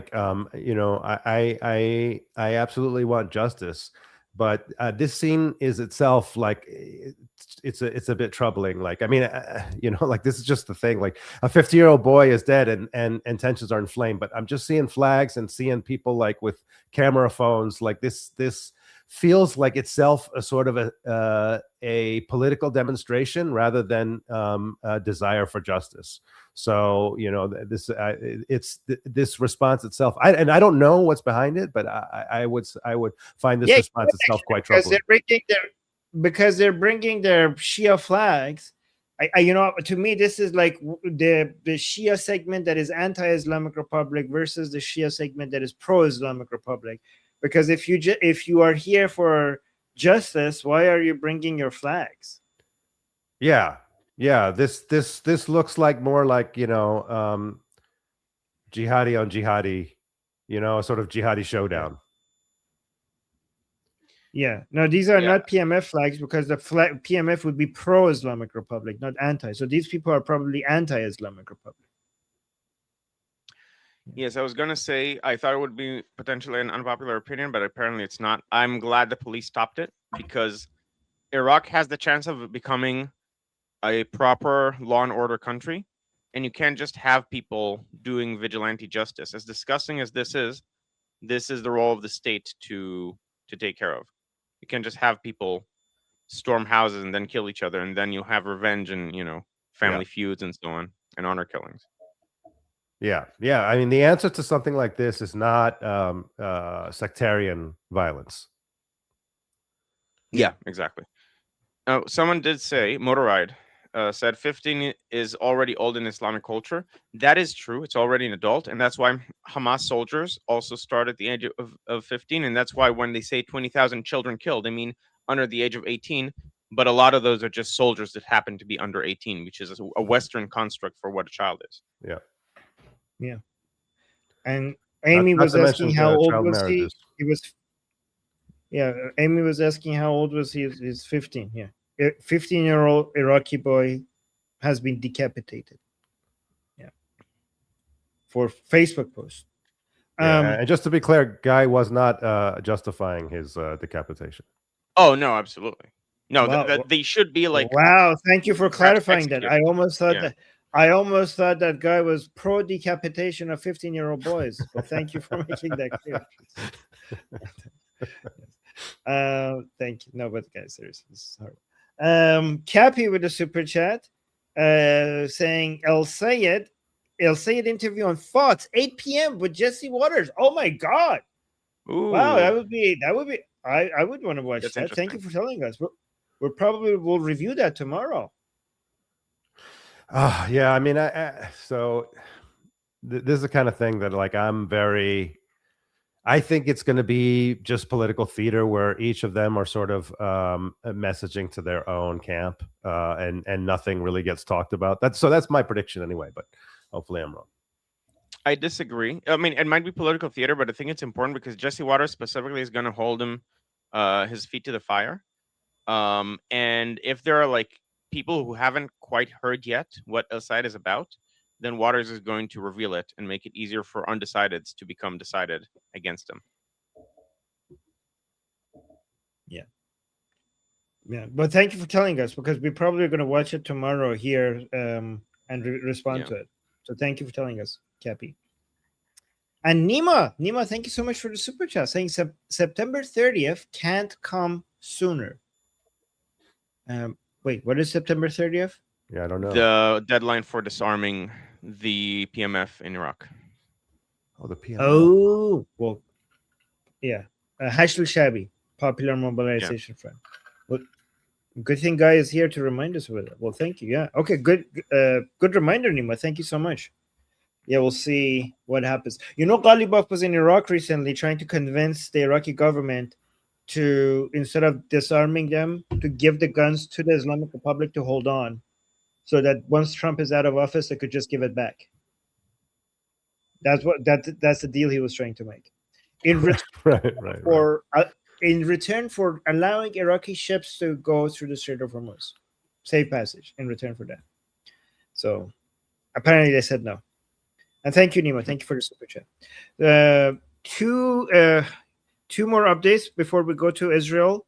We got this breaking news. It says Iran discovers gas reserves of over 7 trillion cubic feet, potentially worth billions of dollars. And then I had this other place telling us how many billions of dollars. So breaking, Iran's oil minister has announced the discovery of a new gas field worth $165 billion. The volume of this new discovery is estimated at over 7.5 trillion cubic feet of natural gas. This is fantastic news. Yeah. Yes, because hopefully they don't get to sell any of it, and it will be just left for us. Yeah. Right now, the problem isn't a lack of gas, but once Iran is free, this is a good reserve to have. So that's great. This is what true. We will rebuild Iran with. That's another additional $165 billion for us to be able to rebuild Iran after. Yeah. And by the way, to clarify for people who don't know, like I said, they don't have a lack of gas, but then we just showed earlier a video of there's no gas in the pumps. Yeah.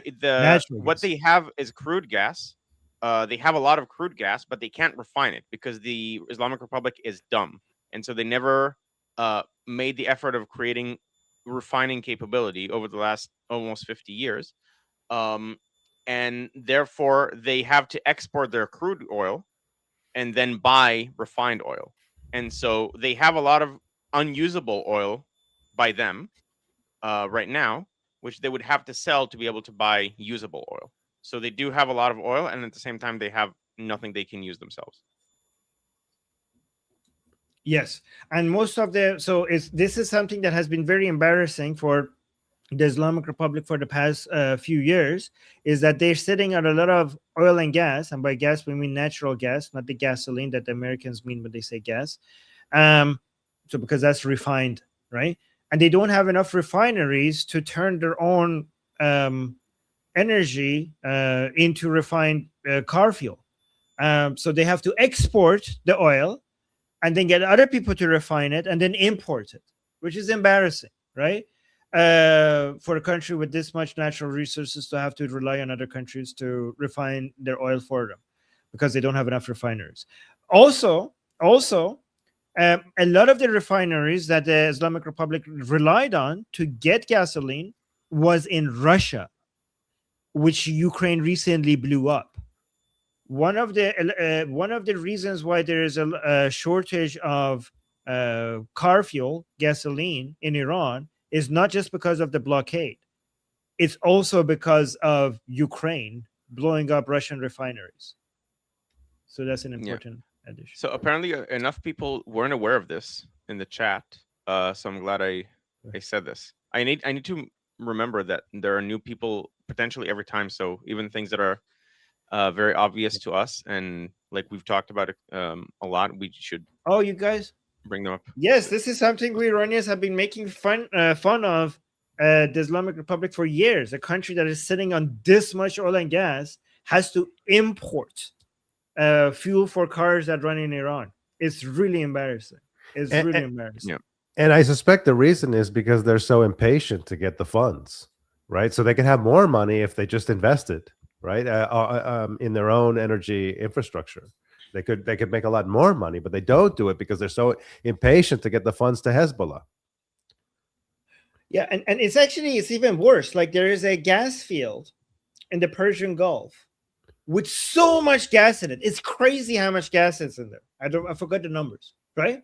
And the reason why Qatar has one of the highest, I think the highest GDP per capita in the world is because of this gas field that is shared between Iran and Qatar, right?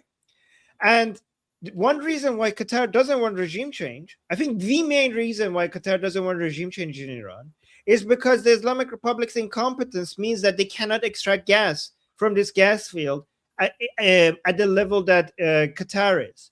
And every year that goes by, because the Islamic Republic is not extracting gas from this gas field, it leaves more for Qatar.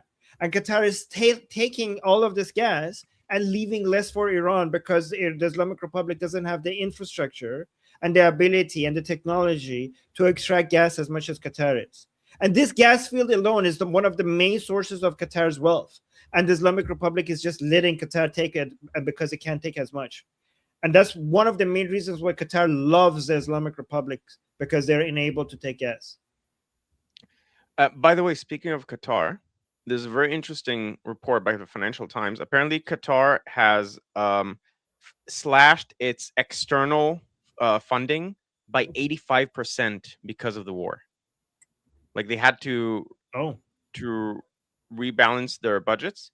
Well, sorry, like they slashed what? They slashed by their foreign aid or foreign facing funds by 85%. Really? Because of Which what? is excellent news. Because of the war, because they lost a lot of their like either refineries or ability to sell gas, LNG gas sure. is there, because gas is not like oil that you could funnel it through pipes. Right. You have to get it on ships. Those gas, they have to get on ships. Like not in the same way, at least. Like that, the infrastructure doesn't exist. So they're hurting back. Bonus. Yes. So Oh, sorry. Just quickly, I saw some things in the chat asking about Israeli natural gas. I did remember hearing a few years back that Israel had found a significant natural gas off of Gaza, right off of Gaza in the Mediterranean Sea. Yeah, Guy, you know anything about that? What's the latest on that? I mean, the latest is we now have gas reserves that we're using both to make our gas prices smaller than they were, because we're not relying on other people to use our own resources effectively, and also we're a huge exporter of gas now.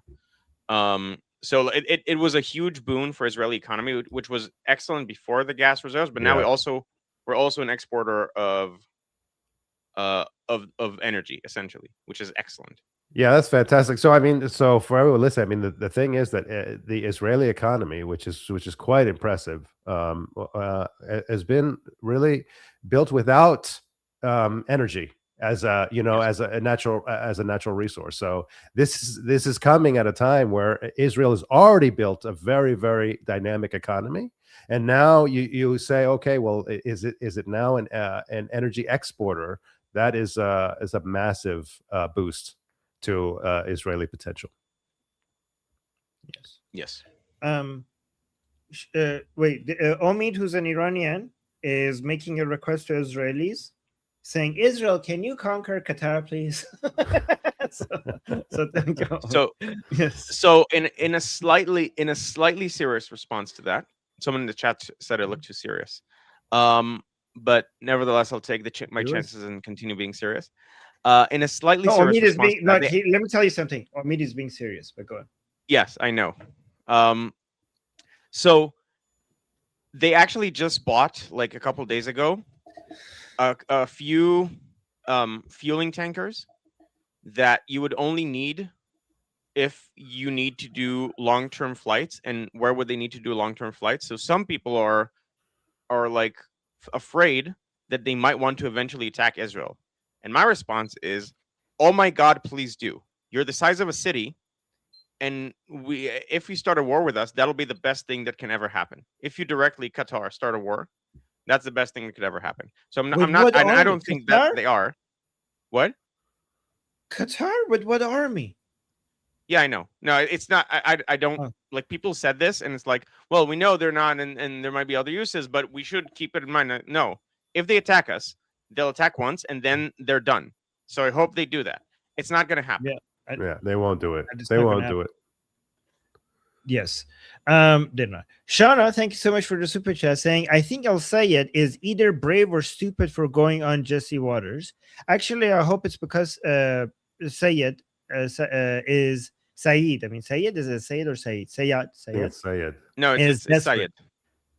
Sayed is desperate. Looking at like, you guys think he's desperate? So looking at Polymarket, he used to have a huge lead over Mike Rogers, and this is for the upcoming midterms, guys. He was at 84. Mike Rogers was at 15. Then when he won the... Armin, scroll up a bit because we can't see it. Oh, because of the Sean let me is remove coming. this. Sorry, sure, yeah. So here, Abdul was used to be at 84, and Mike Rogers was at 16.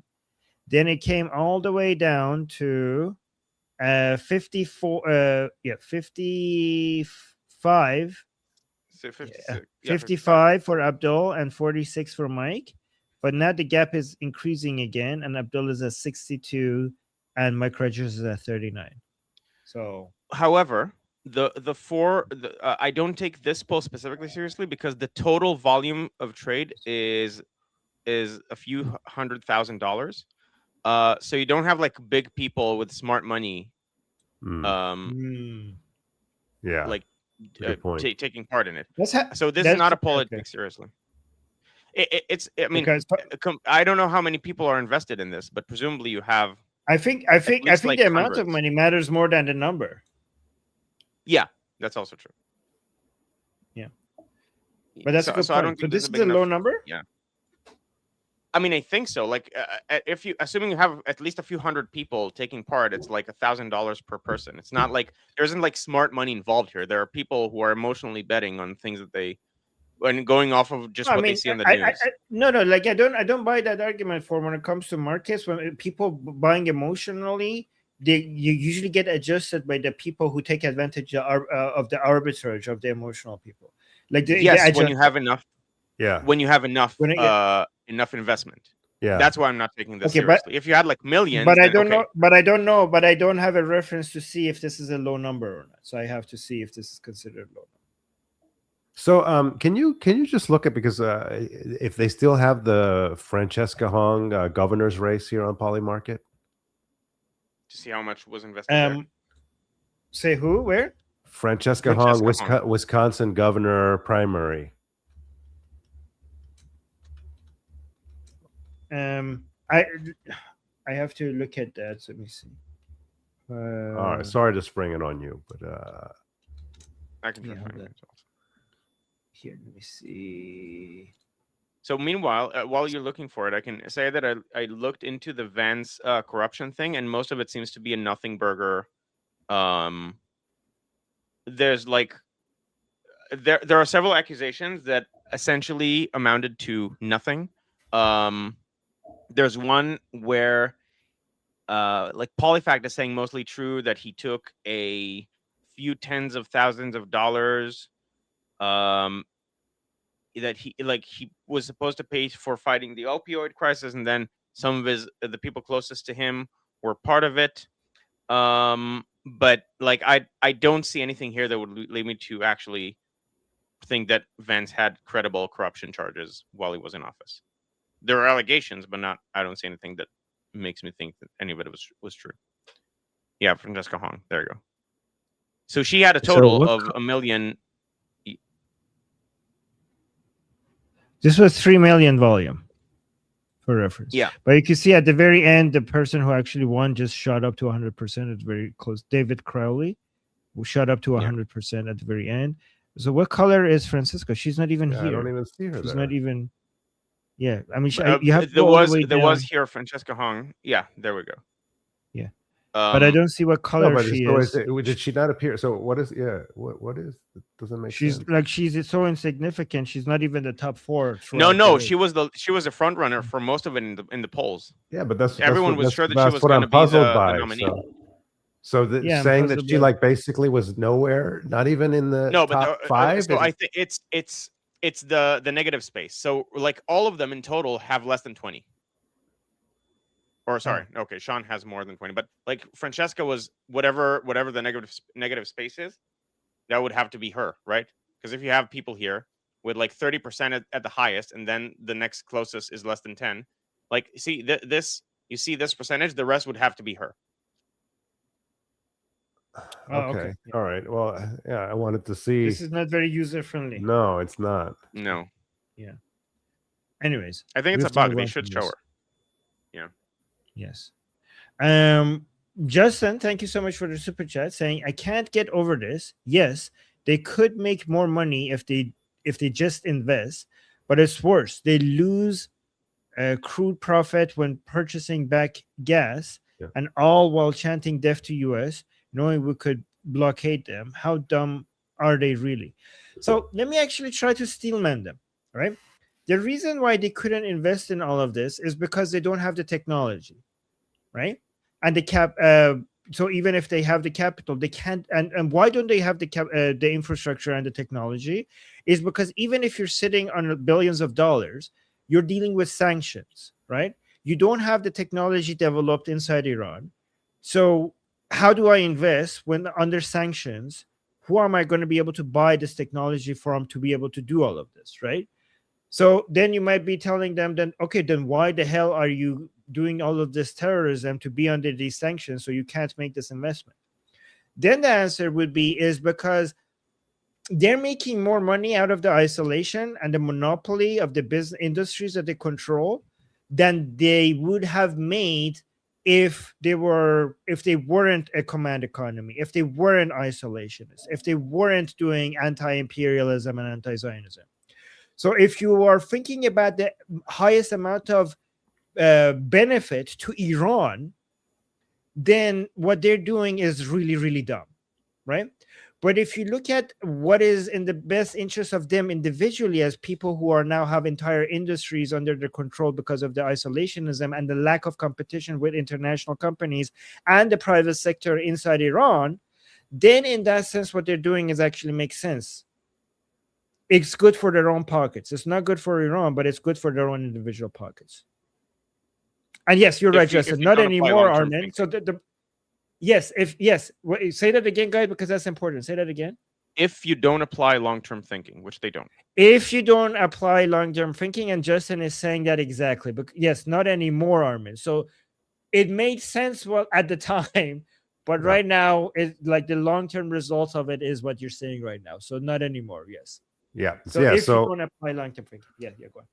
No, so I was just going to say, so this is the nature of these kind of despotic regimes is that they fail and that they use their own failure to consolidate power, right? So they're able to sort of gain more internally. Their power grows as they fail, and so this works, right? This works for the purposes of consolidating power, but it creates this vulnerability, right? So because you've essentially intentionally hampered your own economy. Now, when you have a crisis, you have less tools in the toolbox. Yes, and a lot of them are dead, and I don't think you can be rich if you're dead, right? So for a lot of them, at the end of the day, what this got them is, I don't know, a drone up their ass. So, congratulations. But yes, and thank you, Justin. That's a very good point to bring up. Just one last Iran-related thing before we go to the Israeli stuff that Guy was talking about. We got this recent news saying, breaking, Trump is saying Xi Jinping should help us reopen the Strait of Hormuz. Wait, when is this from? Is this credible news? Reopen? President Trump said it's already open. And Xi Jinping saying, first tell me, okay, this is a joke. No, this is not a... This is a serious news. This is not serious news. Never mind. Yeah, I do want to use this as a chance to recommend a channel to you people. So I've recently gotten interested in China-related stuff in the same way that I'm interested in Iran-related stuff. And the China equivalent of Liberty Politics and Tusi and Goldie and so on would be Lay's Real Talk.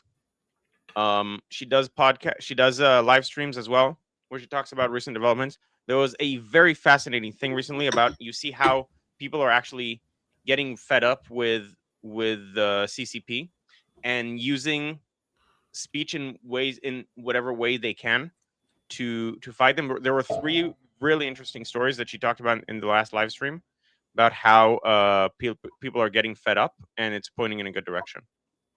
Okay, so that's good to know. Lay's Real Talk. Look it up. All right. So while we're on the topic, it's funny that you mentioned that guy, because I was telling Armin yesterday, I'm also watching China quite a bit, and I'm very interested in sharing China-related content to this group. So I do watch Lay's Real Talk. Another channel I would very highly recommend is Digging Into China. And there are a few others, but yeah, if that's an interest of yours, Guy, we should do some deep dives on that. We should do some reactions to some China-related content. because I'm very, very interested in China, and especially interested because this Lei and Don are examples of let's say Chinese dissidents that they're in the West now, who are pro-liberty and are very, very interested commentators and watchers. And it's something that I think is very important to our community as well, to understand that the pro-liberty efforts happening around the world, and especially with regards to a major great power competition player like China. Absolutely. Absolutely. And a couple comments related to that. One is, can we get Lei on the show? I just had that thought myself. I think it would be very good if we could, to have like a China related, presumably after the war, because it's a bit busy right now with everything going on with Iran. But she's absolutely the kind of person that fits liberty politics like a glove. So either bringing on or collaborating with her, I think could be great. And secondly, and very importantly, Armin, can you read this? Yes. Amir is saying, and guys, also don't forget to visit Guy's channel. Guys, please do that. Thank you, Armin. Guy's channel needs to grow. We are trying to get him to 1,000 subscribers. How many subscribers do you have right now?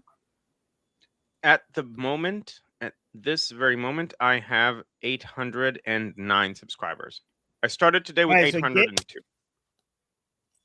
Okay, guys, let's get him to 1,000 subscribers, and also let's get him watch times, so that we could, we could get him monetized. And Guy, as we keep adding more panels, you should be able to participate in more panels at different times to both get watch time and also to keep advertising your channel for more people to subscribe. So we're going to keep doing that. For the record, right now I have 1.6K watch hours, so I'm not even halfway there. Okay, so we need to do more shows though, because I think the rate at which you're gonna increase your watch hours is now going to increase now that we have these panel discussions, right? So I agree. So. Okay, great. And Steak and Beans, thank you so much for the memberships. 10 memberships. 10 people are now members because of Steak and Beans. Thank you, appreciate that. Thank you, Steak and Beans, always supporting us, always has our back. All right, let's get to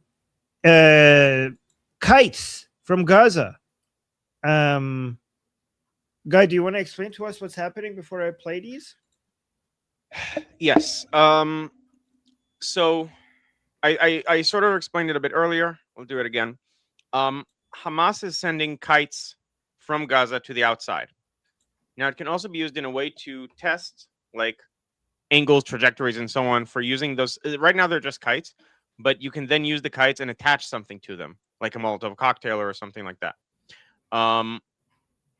And the point is that they're letting kids fly them, as we're going to see now, because that's like a way to say, oh, we're just poor Gazans trying to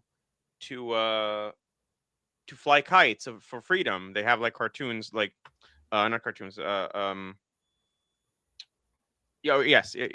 caricatures about that, like, oh, we're just poor Gazans trying to think of freedom, and the evil Israelis are not even allowing us to fly kites. But this is very malicious, because the point of the kites is to line step, like, okay, how far can I get beyond what I'm allowed to, because you're not supposed to send anything from Gaza into Israel. Well, now they're sending kites, and then they'll start doing a bit more, and that's what happened over the last 20 years before October 7th that allowed October 7th to happen, because they constantly kept just pushing the boundary. And they usually use kids to do those things. They send a kid, a little girl with a backpack over the line, like, oh, you're going to shoot a little girl with a backpack who has no weapons and nothing at all after you. And then they have like a demonstration that has kids and adults. And then they just have adults. And then eventually, like, the border, the security barrier doesn't exist. So that's what they do. So now the government is saying, no, you can't fly a single kite into Israel. If you fly a kite, we're going to find the people who coordinated the flying of the kite. We're going to evacuate the area and bomb the place where they operate from. Okay, let's play this video. Okay, this is... Let me go to maybe this one. This caption says, in Gaza, hold on, let me pause this. The caption says, in Gaza, children are no longer deprived only of their homes, schools, and safety. Even the simplest toy has become a security threat. For kites, each costing just 5 shekels, brought Israel's prime minister's defense minister and army chief around the same table to issue threats and warnings. So yeah, when we don't need to watch the video, it's just AI video of a poor Palestinian. Oh, I'm so poor, I'm just trying to fly a kite. I want to see their propaganda. I want to Okay. see what they do. All right. سامحني يا ابني. الظاهر حتى Forgive me, طيارة son. كبيرة صارت تخوف ناس كبار. Say what? Even a kite is now scares the officials. Oh. بس هي لعبة يا بابا. But it's a game. ممنوع Dad. الطيارات الورقية. Say what? You can't fly kites. مش خوفا منها، خوفا عليكم. طيب احكوا لنا شو كمان I'm not ممنوع؟ afraid about كورة. I'm afraid for your health. Well, okay. الألوان Can we ولا get a ball? طفولة. Wait, let me play the whole thing. Let me play Okay. the whole thing, and then you could just give us. ممنوع الطيارات الورقية، مش خوفا منها، خوفا عليكم. طيب احكوا لنا شو كمان ممنوع؟ كورة، الألوان ولا طفولة أولاد غزة كلها. مسؤولون وخرائط واجتماع كامل، والسبب 4 طيارات ورق من أطفال غزة، ثمن الوحدة 5 شواكل. معقول اللعب صار ممنوع كمان؟ Okay. So, what else is so the children said after? Do you want me to go through the whole thing or just when we stopped? Just a summary of this is gist of it, yeah. So it's like the salesperson saying, "Oh well, no, I'm you can't fly those kites. I'm not afraid about the kites. I'm afraid for your safety." And then they're like, "Well, what can we play? What else is forbidden?" And he's like, balls and stuff, like basically all children's toys. And then the narrator says, just 4 kites, each costing 5 shekels, have created a security, like a cabinet meeting to discuss them and all that stuff. And then you have the child saying, "I just want to play games," with a single tear being shed from his eye. And look at this. This person is saying the Israelis have issued orders to attack any child seen playing with a kite in Gaza, then forcibly clean out the very same area of all residents. So this is a lot of propaganda. By the way, here. yeah. And that's the point of it. And by the way, historically, Hamas has used kites specifically to send like dangerous stuff over the border, like Molotov cocktails and so on. This is so evil. Look at this narrative. Yes. Israel declared war on children's kites, considering them military targets. Reports stated that orders were issued to attack any child in Gaza seen playing with or flying a kite, along with instructions to evacuate residents from any area where a child was seen flying one. So let me just see what's this. Okay. We don't need the music. This is weaponizing children, and they're like, oh my God. That's exactly what it is. It's interesting because I know this is going to work. I know that the leftists in the United States are going to be like, oh my God, these people they're afraid of kites, and now they're going to kill children for playing with simple toys. This is evil, but honestly smart. Yes. Smart, yeah. And part of the reason is that they know that that people, left-wing people in the West, will never believe that they can be this evil. Despite them broadcasting it a day on the daily in Arabic. Yes. So they have no problem, no compunction against talking about their own evil. And they do it in the security that the aligned Western media will never report that. and actually sanitize it. They will sanitize it for the purpose of enabling Western guilt. Yes, exactly. Unbelievable. Oh, okay. So co-allocating is go on. asking, are we not watching Scotty B? I guess Scotty B is live now. We didn't also get to Tom Barak, by the way.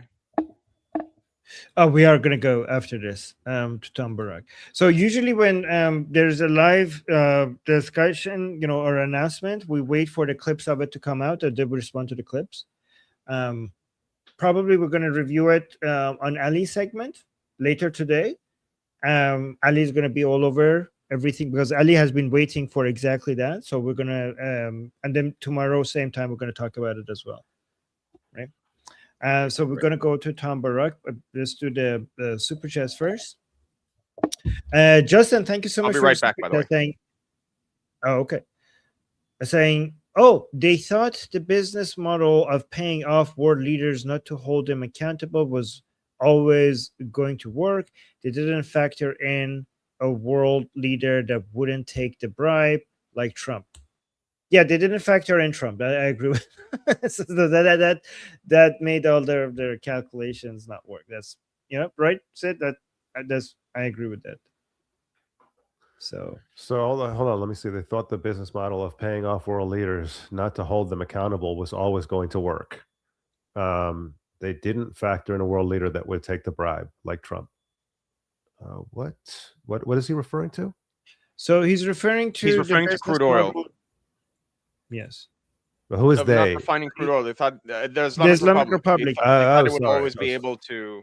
Yeah. Sorry. I have to go put my daughter to sleep. Okay. Okay. So we're not gonna do Tom Barak then because we already did this part. So it's okay. We could do it. Yeah. No, you could do. Yeah. Okay. So let's do it tomorrow. Okay. Okay. Sounds good. No worries. We'll do DSA stuff. All right. All right. Sounds good. Thank you. Oh, wait. Before you go, guys, make sure you subscribe to his channel. Link is in the description. Don't forget to show him love. Okay. Go and support him so his channel can get monetized. Don't forget that. Link in the description. Yes. Thank you, guys. And if anyone happens to be interested in learning Hebrew, I have an online course that I made for Hebrew. Apparently, some people in the community are interested. It's on this website, Hebleo, Hebleo. You can look it up. And if you're interested, I highly recommend it. Of course, I do because I made it. All right. Thanks, Guy. Bye, everyone. Talk to you soon. Thank you, Guy. Talk to you soon.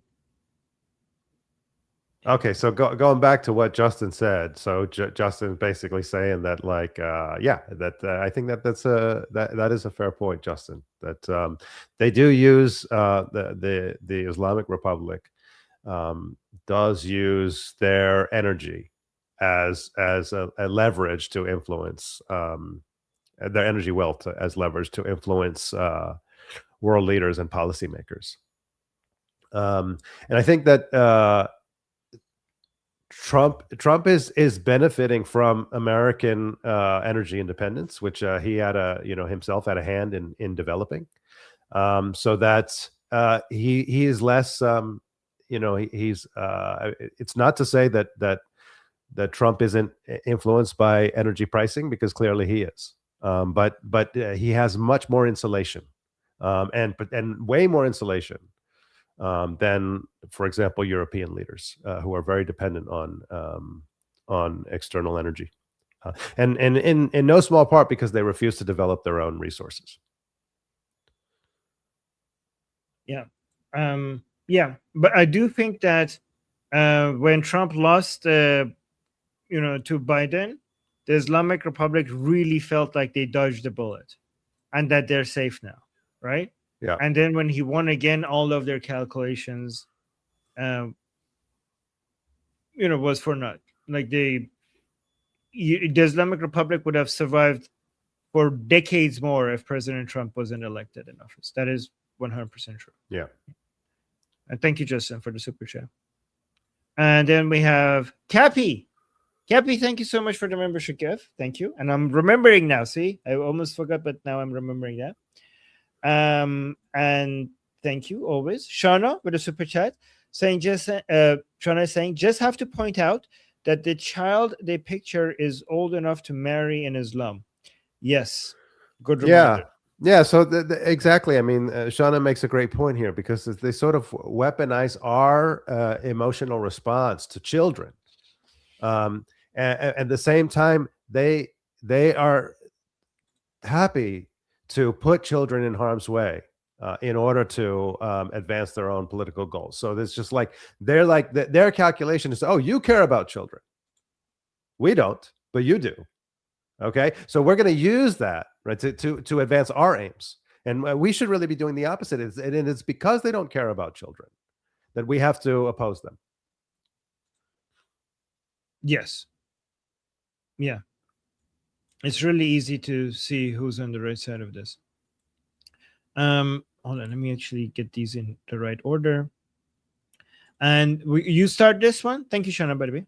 I just saw it. I mean, I don't know anything about it. But that looks interesting.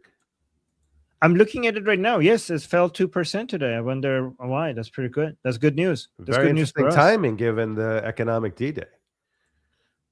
Yeah. I wonder why.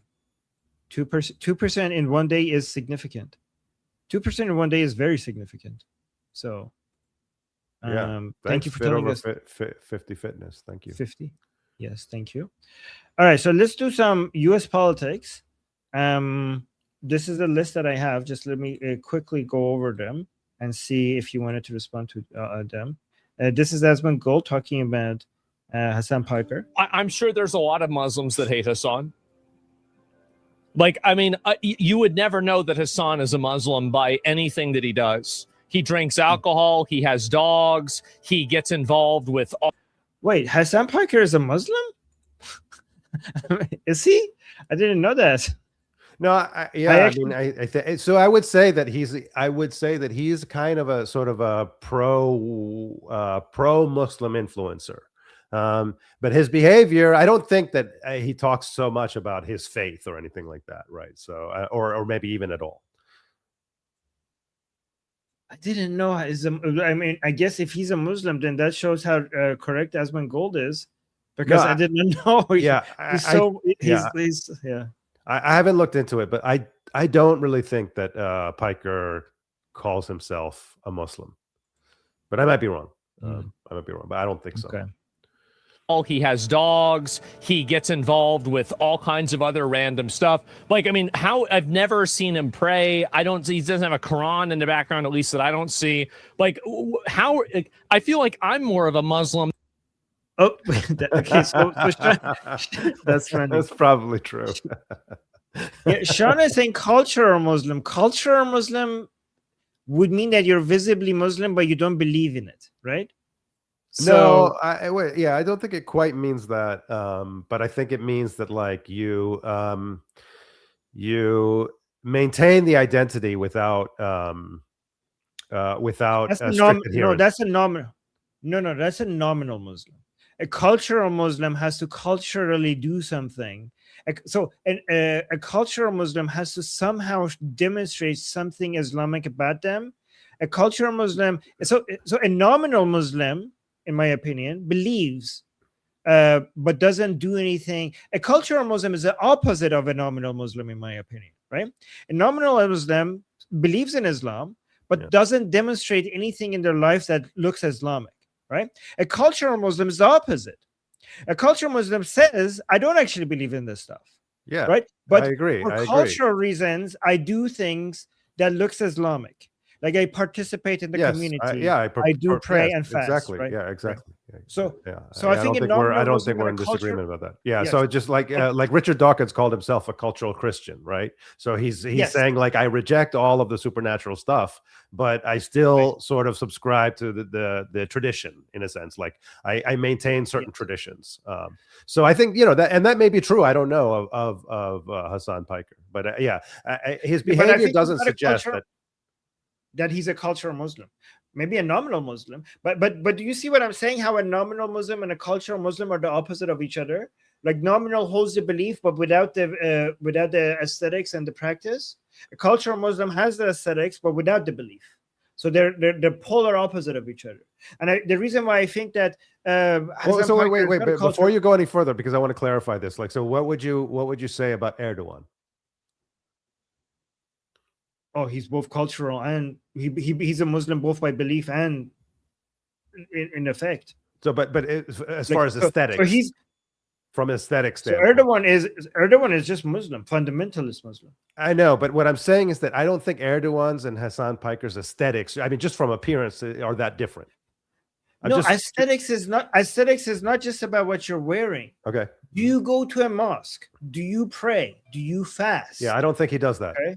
Yeah, I don't think that he does he's not a cultural Muslim. That's what I'm saying. Richard Dawkins, I don't think he's praying. I don't think he's going to church. He calls himself a cultural Christian.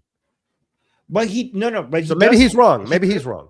No. He's not wrong because he celebrates Christmas. He puts out a Christmas tree. Right? Yeah, so maybe Hassan Piker celebrates some of these like Eid and so on. Yeah, but I have to doing say any that. of this stuff. But Richard Dawkins listens to Christian hymns, right? Richard Dawkins enjoys the bells of a church and likes to listen to them, right? Yeah, he finds it smooth. Like I haven't seen Hassan Piker go to a mosque or enjoy fast or anything like that or celebrate Ramadan. Okay, yeah. Right. So yeah, that's why I don't think. Yeah, I don't. So I would just say I don't think he's a believer. So I think that from that standpoint of not being a believer, I would rule him out of being a nominal Muslim by your definition. So again, I could be wrong, but that's my understanding. So to me, it seems like if he's any kind of Muslim, it would have to be cultural. Based on that. Okay, or maybe he's just not Muslim, like Asman Gold. Yeah, maybe he's not Muslim. Yeah. Pray. I don't see. He doesn't have a Quran in the background, at least that I don't see. Like how? I feel like I'm more of a Muslim than Hassan is. Yes, I love it. True. It's just very. I mean, I don't know. Like it's really. I mean, what do we do? Does he eat pork? I don't know if he eat pork. I'm. Yeah, that's a good point, though. That's funny. That's funny. I like that. Okay, speaking of Hassan Piker, let's see his own video. And we have to be careful with Hassan Piker's video because he's very aggressive. So I just before we say anything, I just want to point out if anyone is confused. So there is one significant difference between Hassan Piker and Richard Dawkins that probably explains a lot, which is difference in intelligence. It's so vast that even if Hassan Piker thought that he was cultural Muslim, he's too stupid to really know how to look like or behave like one. Yeah, exactly. All right, let's go to Hassan Piker himself. So let's see what he says over here. And you want to know why? Because people don't fuck with Israel any longer. And if Jews in America keep putting this idea out there that they are singularly invested in Israel, eventually someone's going to come around and take action, not against the state of Israel, mind you, but against American Jews. Is that sarcastic terrorism that I just noticed, or no? This is terror apologia, which this is standard fare for Piker, right? There is nothing unusual about this whatsoever. This is standard fare. This is this is daily. This is a daily thing with him.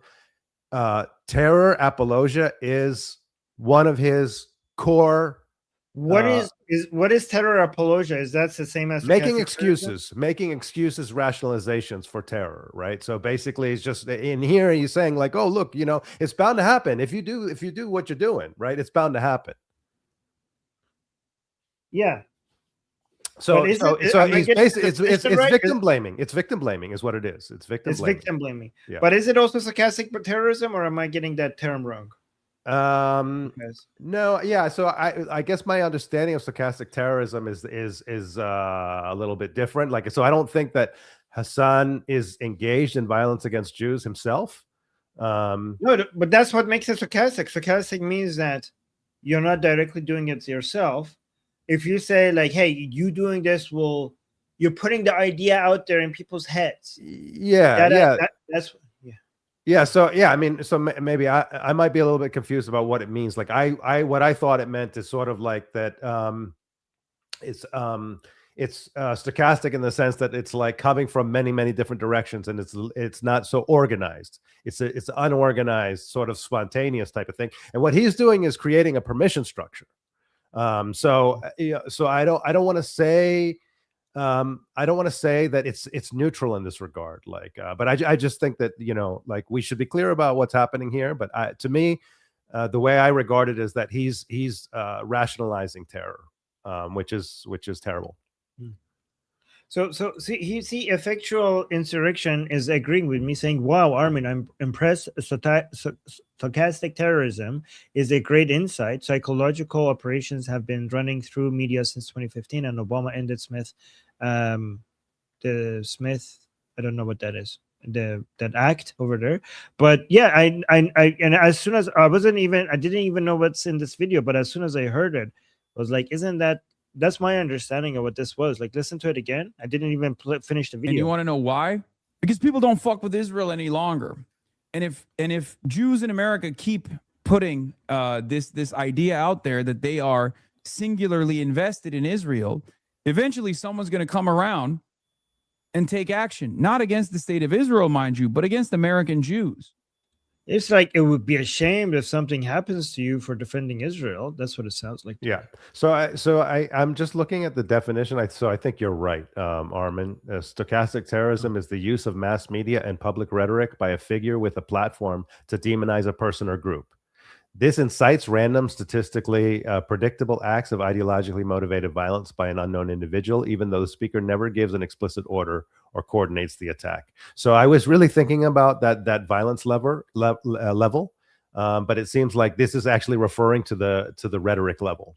And so from that standpoint, this seems to be a pretty clear-cut case. And as I said, this is something he does regularly. Right. Oh, Sticking Beans with a super chat saying, Islam allows to act as if non-Muslim. That's true. Like drink alcohol, eat pork or everything in order to get close to the non-Muslims, to durka them later. That is true. It's hard to say. It's difficult to decide how often when somebody does that is because them following this Islamic practice, or just because they're just being like that themselves. Yeah. Because many times people are just doing that without necessarily following Islam. But that is true that Islam does allow you to do that. Yeah. Right. Yeah. And I think famously the 9/11 hijackers were given instructions to engage in obviously sort of un-Islamic behavior before the attack, yes, in order to hide their tracks. Exactly. And thank you so much, Taking Beans, for the super chat. And Shana was saying he's also exploiting the idea of America only. Who says you can't support Israel and be an American patriot? Why are American Jews the only ones who have to choose one? Yeah. Yeah. I mean, he did. Yeah. I mean, he thinks that everybody should choose one. To be fair, I mean, I don't want to be fair, but like he thinks that he thinks is the greatest sin is to support Israel, no matter who you are, and you can't work with anybody, even if they're complete in every other way, they ideologically are in line with you. Like if he finds somebody that is anti-capitalism, pro, so-called free healthcare, pro everything, like on everything they align. But if they support Israel, that's a deal breaker for him. He thinks that's more important than anything else, which shows how obsessed he has said that. I'm not making this up. Like he said this, that if you agree with us on healthcare, on policing, on racism, on everything else, but you are not with us on Israel, then you are not with us. That is the highest priority. He has said that. So which shows how obsessed he is with Israel. Can you put the comment up again? Oh man, I should stop unstarring people's comments before I ask you. There we go. I found it here. Okay. Yeah. So I think to me this brings up a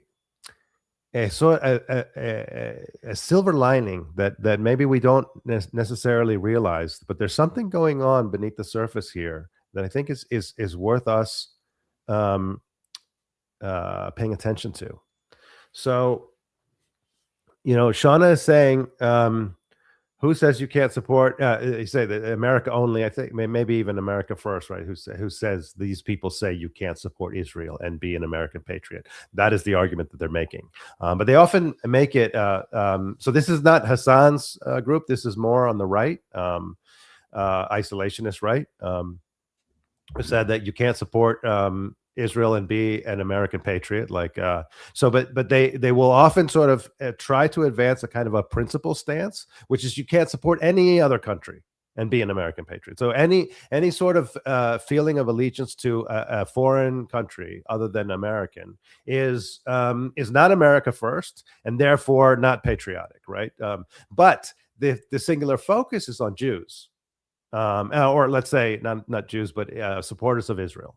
Right. So that's the one where they are constantly agitating about. And so they're not applying this principle consistently at all. And this is part of the problem, right? This is why it's propaganda. Now, the benefit of doing that, the benefit of highlighting only Israel and agitating only on Israel is that the right is signaling to the left, we can work together. Okay. We hate Israel. You hate Israel. Right. So this is an opportunity for us to collaborate.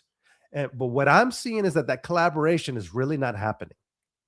I thought, if they're smart, they would do that, right? They would build an anti-Israel alliance, bringing together both left and right anti-Israel voices. But it's just not coalescing. And I think that this is good news for us. And this is something, so we have the opportunity to start pointing out, hey, are you applying this principle consistently?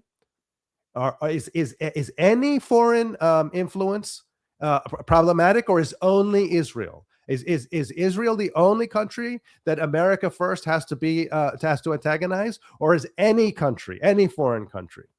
Okay, and if so, what about Qatar? What about Russia? What about China? Right? So because it seems to me like it's only Israel, and now I think it's only Israel because that is their attempt at building a broad coalition across the political spectrum, and I just don't see it happening. So let's we should always be vigilant, but we should consider that this is a weakness they have, that they are focusing on Israel only because it's an opportunity for coalition, and it's not forming. That's very well said. And Shana had a follow-up super chat. Do you want to read this and respond to it as well? Yeah, by choose one, I mean that most ethnic groups in the U.S. have an interest to some level in their homelands: Japanese, Irish, Italians. Even I have more feelings towards Britain. It's natural. Yes, absolutely. I mean, this is the issue. So you look at Piker, and if Piker shows some sort of affinity for Turkey, right, and interest in helping to advance Turkish interests.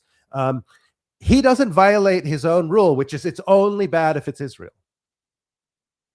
That is the hypocrisy, right? That is the hypocrisy. I mean, imagine if we go around and ask Iranian Americans to not be loyal to Iran. Yeah. Like, why do we care about the uprising of the Iranian people inside Iran? Shouldn't you only care about America? You're American now. You're an American citizen. Yeah. So you shouldn't be celebrating Princess of Pahlavi. You shouldn't be talking about wanting to bring down the Islamic Republic, because what are you loyal to? Aren't you American now? You should be only loyal to America, not Iran. Imagine how ridiculous that sounds. Right. I think that we can be suspicious of foreign influence. I mean, that this is this is something we ought to be in general. We should be suspicious of foreign influence, and America matters, and America has to operate in its own interests. So that part I agree with. But I think what's happening is that the isolationists are confused, okay, about why America is great and why America is prosperous. So they think that American influence abroad and American interests abroad are leeches. They are it's a parasitical activity that drains American wealth and redirects it. And the opposite is true. Okay, we live in a global world.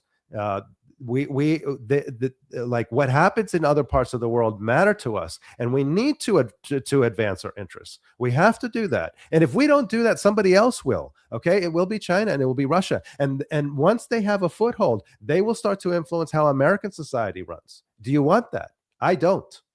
I absolutely don't want that. I don't want Iran, the Islamic Republic, or the CCP or Putin. I don't want them deciding how we have to live.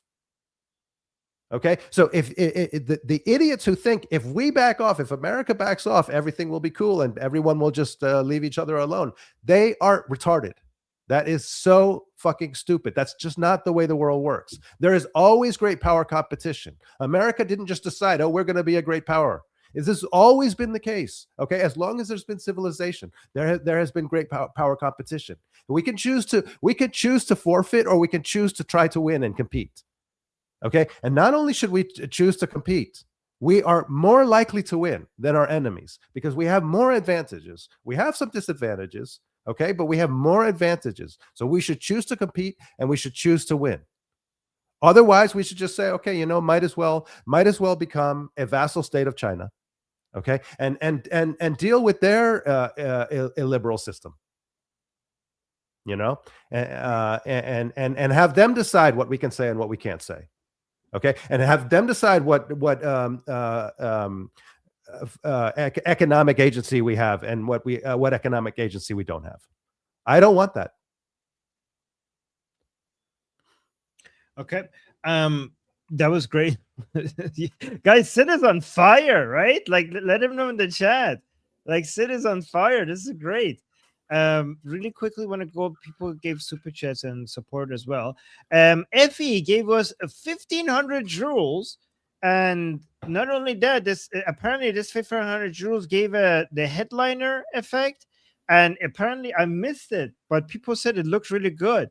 So Nyla was saying that was cool, Effie, and then Black Cricket was like, "Wow, Effie," and a cool effect. Really, guys, what did it look like? I want to see.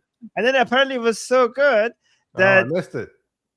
Yeah, and it was so good that Effectual Insurrection also gave us 1,500 joules.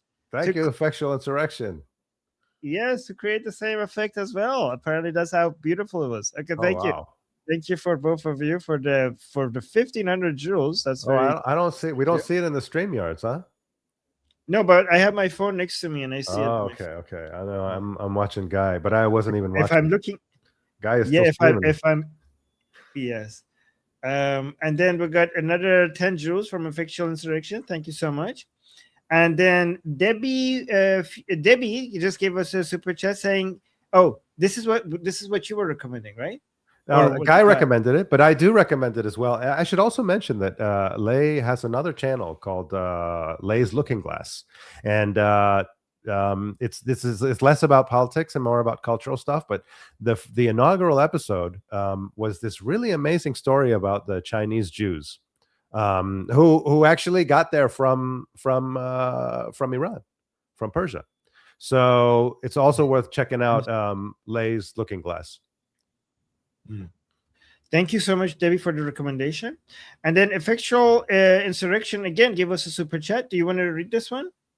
Okay, Effectual Insurrection 3109. Thank you so much for the support. All the people hating an entire group of people because of podcasters or TV are in mass formation psychosis and under a PSYAC in the middle of a psychological operation. The crazy right and left are same. Yeah, so and I largely agree with this, right? So with regards to Israel, there's a lot of alignment across the extremes, right? Whether we're talking about communists, Islamists,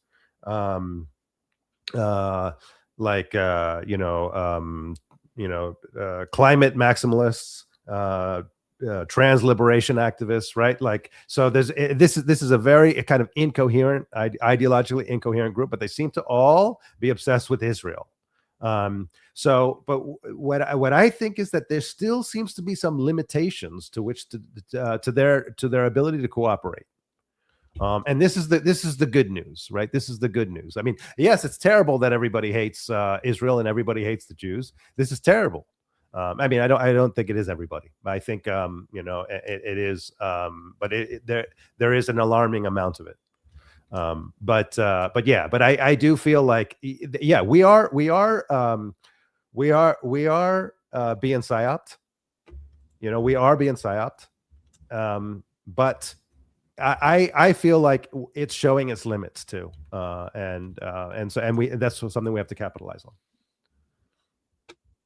Okay, great answer. Yeah, agree. And then we got 1,000 jewels, which is a goat trophy from Brenda. A goat trophy. Bring yes, the goat. I love the goat trophy. Does your goat have a name, Armin? Yes, of course, Mr. Goat.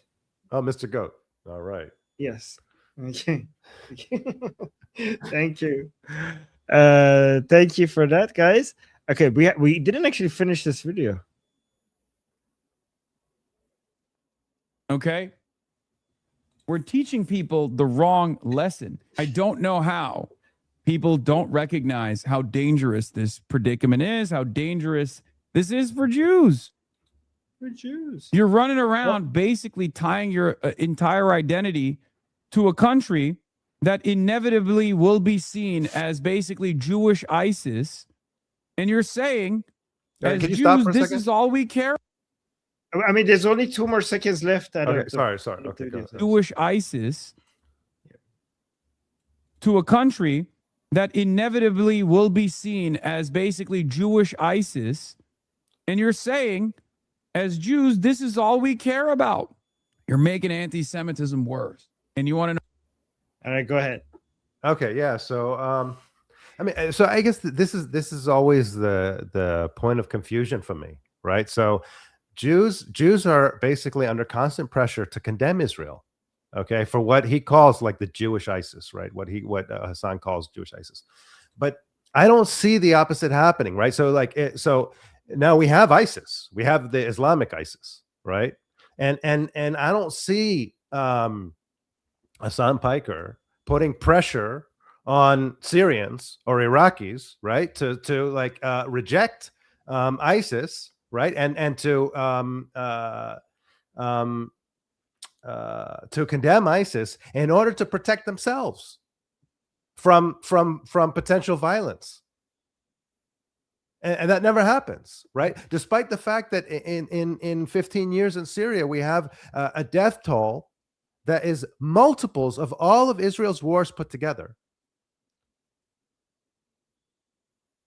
Right? Despite that, it only seems to be like, oh, it's Israel. Israel's the problem. Israel is what you have to condemn. Israel is what you have to condemn. Otherwise, you're going to get hurt. It's a threat. It's a threat, and it not only is a threat, it's a threat of violence against Jews if they continue to support Israel. Well, it's actually smart because at the same time, he's making it seem like it's coming from a position of caring for them. Yeah. You know what I mean? Yes. Yeah. Yes. But he doesn't feel the need to do it in the opposite direction. Okay. Because he's not worried about he's not worried about people just randomly targeting Syrians or Yemenis or Sudanese. Okay. Just because they're angry about what's happening overseas. Yeah. He's not worried about what about Muslims? Here's like, hey, Muslims, stop being Muslim because your prophet, I don't know, raped a child. Yeah. And all of this garbage things in Islam, it's going to bring people might, again, I'm not going to say it because I don't want to do what he's doing. But imagine if he said that about Muslims being Muslims and basically saying, leave Islam or suffer the consequences. Imagine if he said that.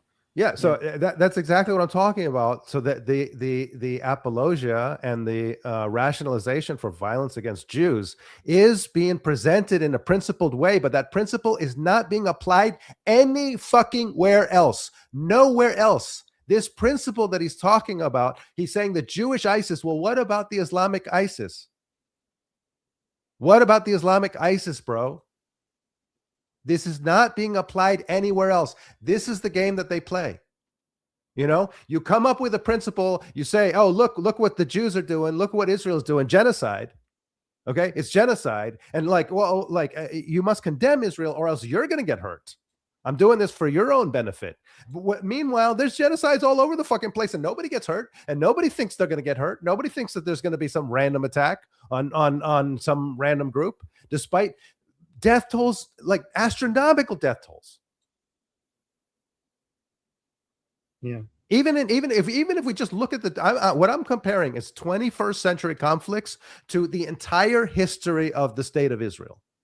And even then, we're talking about massive differences. Okay, and if we go beyond the 21st century, the Iran-Iraq war itself, what is it like? 1.5 million, maybe 2 million dead? Yeah, around 1 million. Yeah. So we're talking about multiples of all of Israel's wars put together, including Gaza and Lebanon and Iran. Yeah. Okay. So the problem here is that if it's true about American Jews, right, that they are risking violence because of their attachment to Israel, it ought to be true about many other types of Americans. But it's not. Yeah.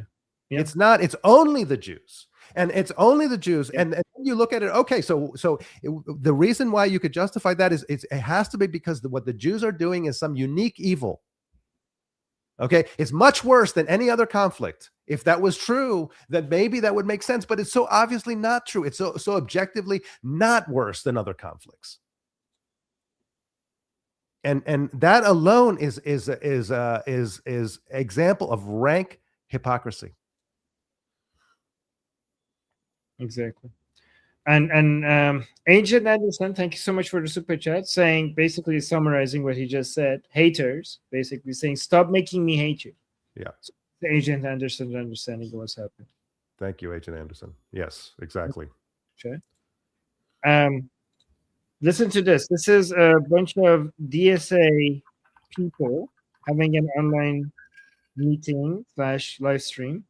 Let's see what they say here. We have seen that the Democratic Party establishment that we have has to be ripped out. We can actually start to grab hold of the ship of state and steer it in our direction, but it's going to be a violent process. Our country needs to a violent process.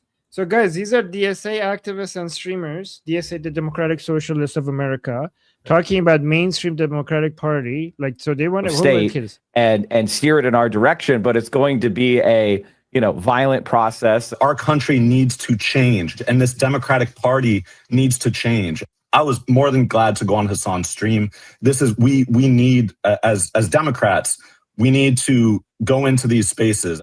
Israel has a plan of creating a greater Israel in the Middle East.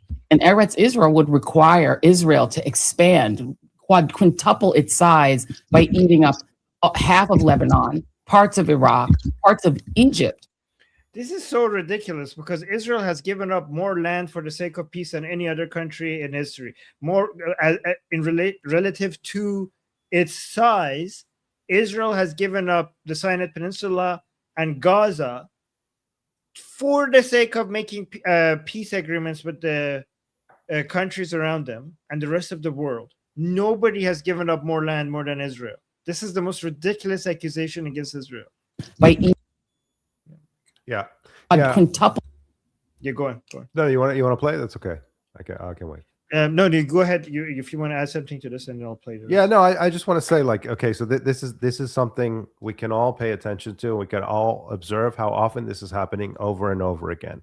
Okay, they criticize Israel. They claim to apply principles. All right, this is the reason why we oppose Israel. Right, they're talking about the greater Israel, Eretz Israel, or whatever. Like that, Israel is an expansionist power.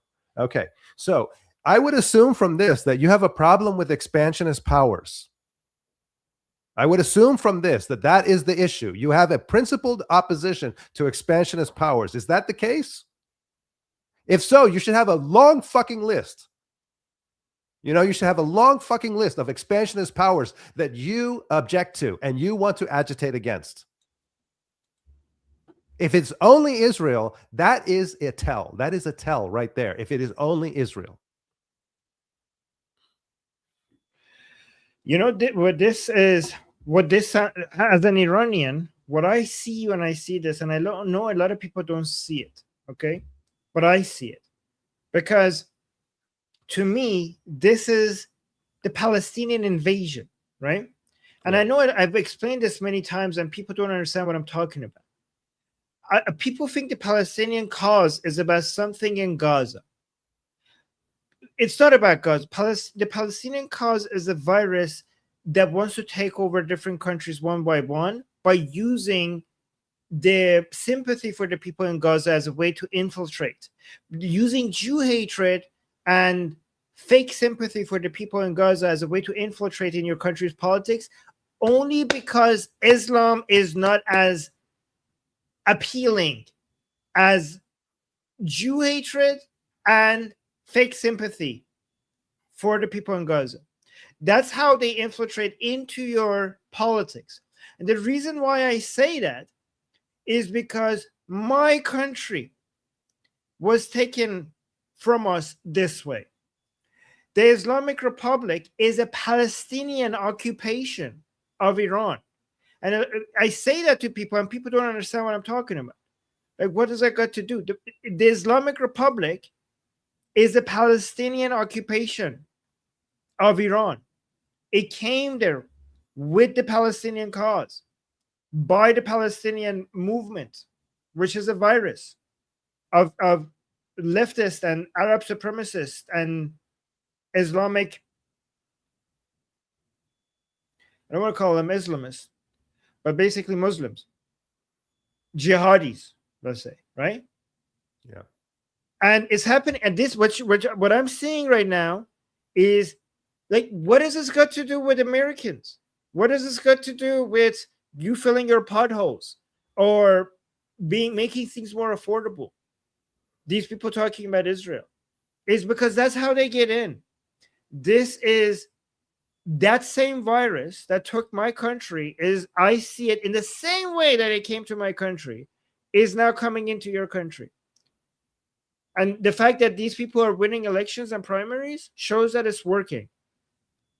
And it's interesting that we already lost our country, and the world should have learned from how dangerous this sickness is. This sickness is worse than Islam itself by itself, because it's more appealing, and it's taken the most viral parts of leftism and the most viral parts of Islam, and has created a disease that is more dangerous than each one of them separately, right? That's what the Palestinian cause is.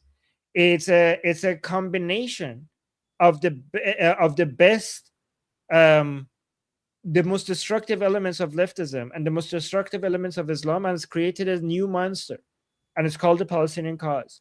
And together, like, leftism by itself will not be able to bring down the framework of nation states, and neither would Islam by themselves. But the Palestinian cause is the merger of the most destructive parts of both of them, and to make a disease that is much more easier to spread. And this is what's coming to your country, and it's very dangerous. And once it gets a few percentage points, once it gets its foot in, then it will be so hard to get rid of, and it will spread like wildfire, and it will burn everything in its path. Yeah, absolutely. I mean, it's a fascinating insight, Armin, because it's probably doing the most to sort of, the Palestinian cause, I mean, is probably doing the most to sort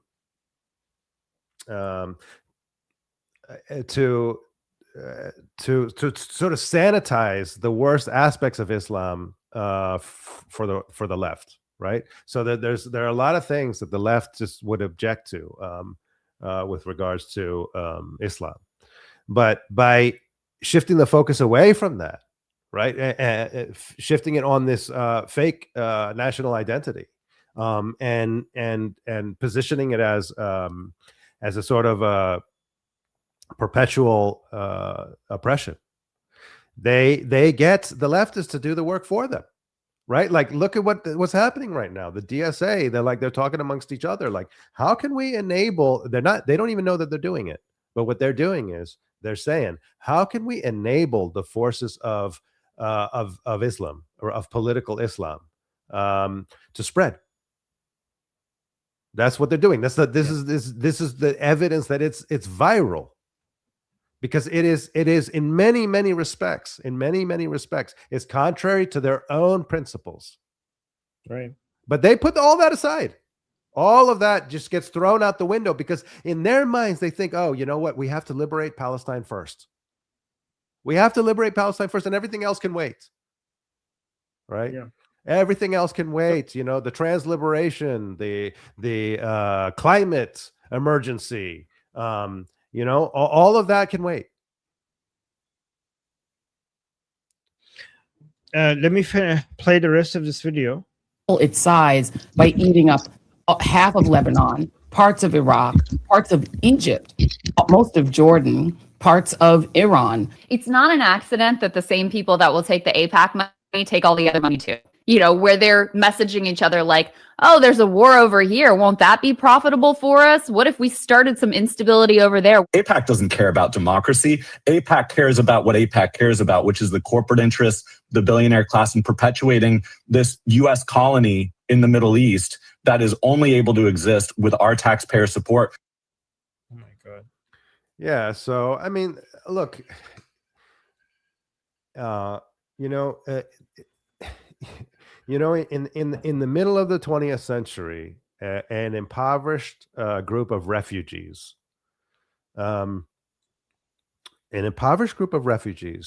who had endured one of the worst incidents ever of industrial scale murder, had to fight several British trained armies, okay, without any U.S. support. Zero U.S. support. And they still managed to do it. They still managed to survive. So that is a lie. That is a complete lie. And I would turn it around and ask them, okay, I would ask them this. Let's say the U.S. didn't support Israel at all. Okay, let's say the U.S. didn't support Israel at all. Would you be okay? Would you be okay if the death toll, okay, in the non-U.S. involved Arab-Israeli conflict was something like Syria or Sudan? Would you be just as agitated about that as you are about Syria and Sudan?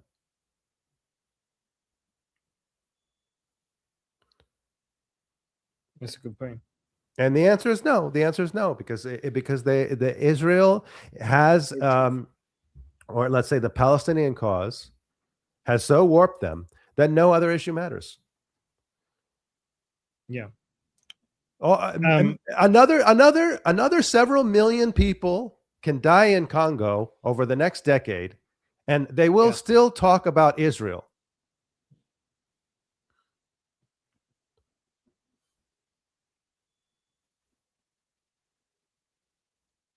Exactly. It's hypocritical. Let me quickly just go over some comments and then the last video that we have, because we're running almost out of time. Fit Over 50 Fitness, thank you so much for the jewels. WWM Production saying, would their ideology qualify as a type of expansionist power in some way? Oh, absolutely. The most expansionist power, because their ambitions are global. Yes. There is no more expansionist ideology out there. Yeah, and this is by the way, this is another comparison. Okay, so you can take like the most revisionist extremist. 30 seconds, because 30 seconds. Okay, you can take the most revisionist extremist Zionist. Okay, and these are people that I don't particularly care for, and I don't think that they're a good influence on Israeli politics. But anyway, you can take them and you can satisfy them with Greater Israel. You cannot satisfy the Palestinian cause with all of Israel. You cannot. They need to dominate the world. Okay, so even the worst Israelis, okay, are nowhere near as bad. Okay, are nowhere near as bad as the modal Palestinian cause member. That's a very interesting point, Sid. I'm glad you made it. Sticking Beans, thank you so much for the super chat saying, yes, Armin, you call it the Muslim Brotherhood around our neck of the woods, and the Islamic Republic is a rival on who's more pious, who's more extreme on Israel. Yes, and by the way, the Islamic Republic is an offshoot of Muslim Brotherhood. It's a Shia version of Muslim Brotherhood. The Islamic Republic started not with Khomeini, it started with Nawab Safavi, which started the Shia version of Muslim Brotherhood after he met with oh my God, what's his name? Sayyid Qutb in Egypt. Qutb, right.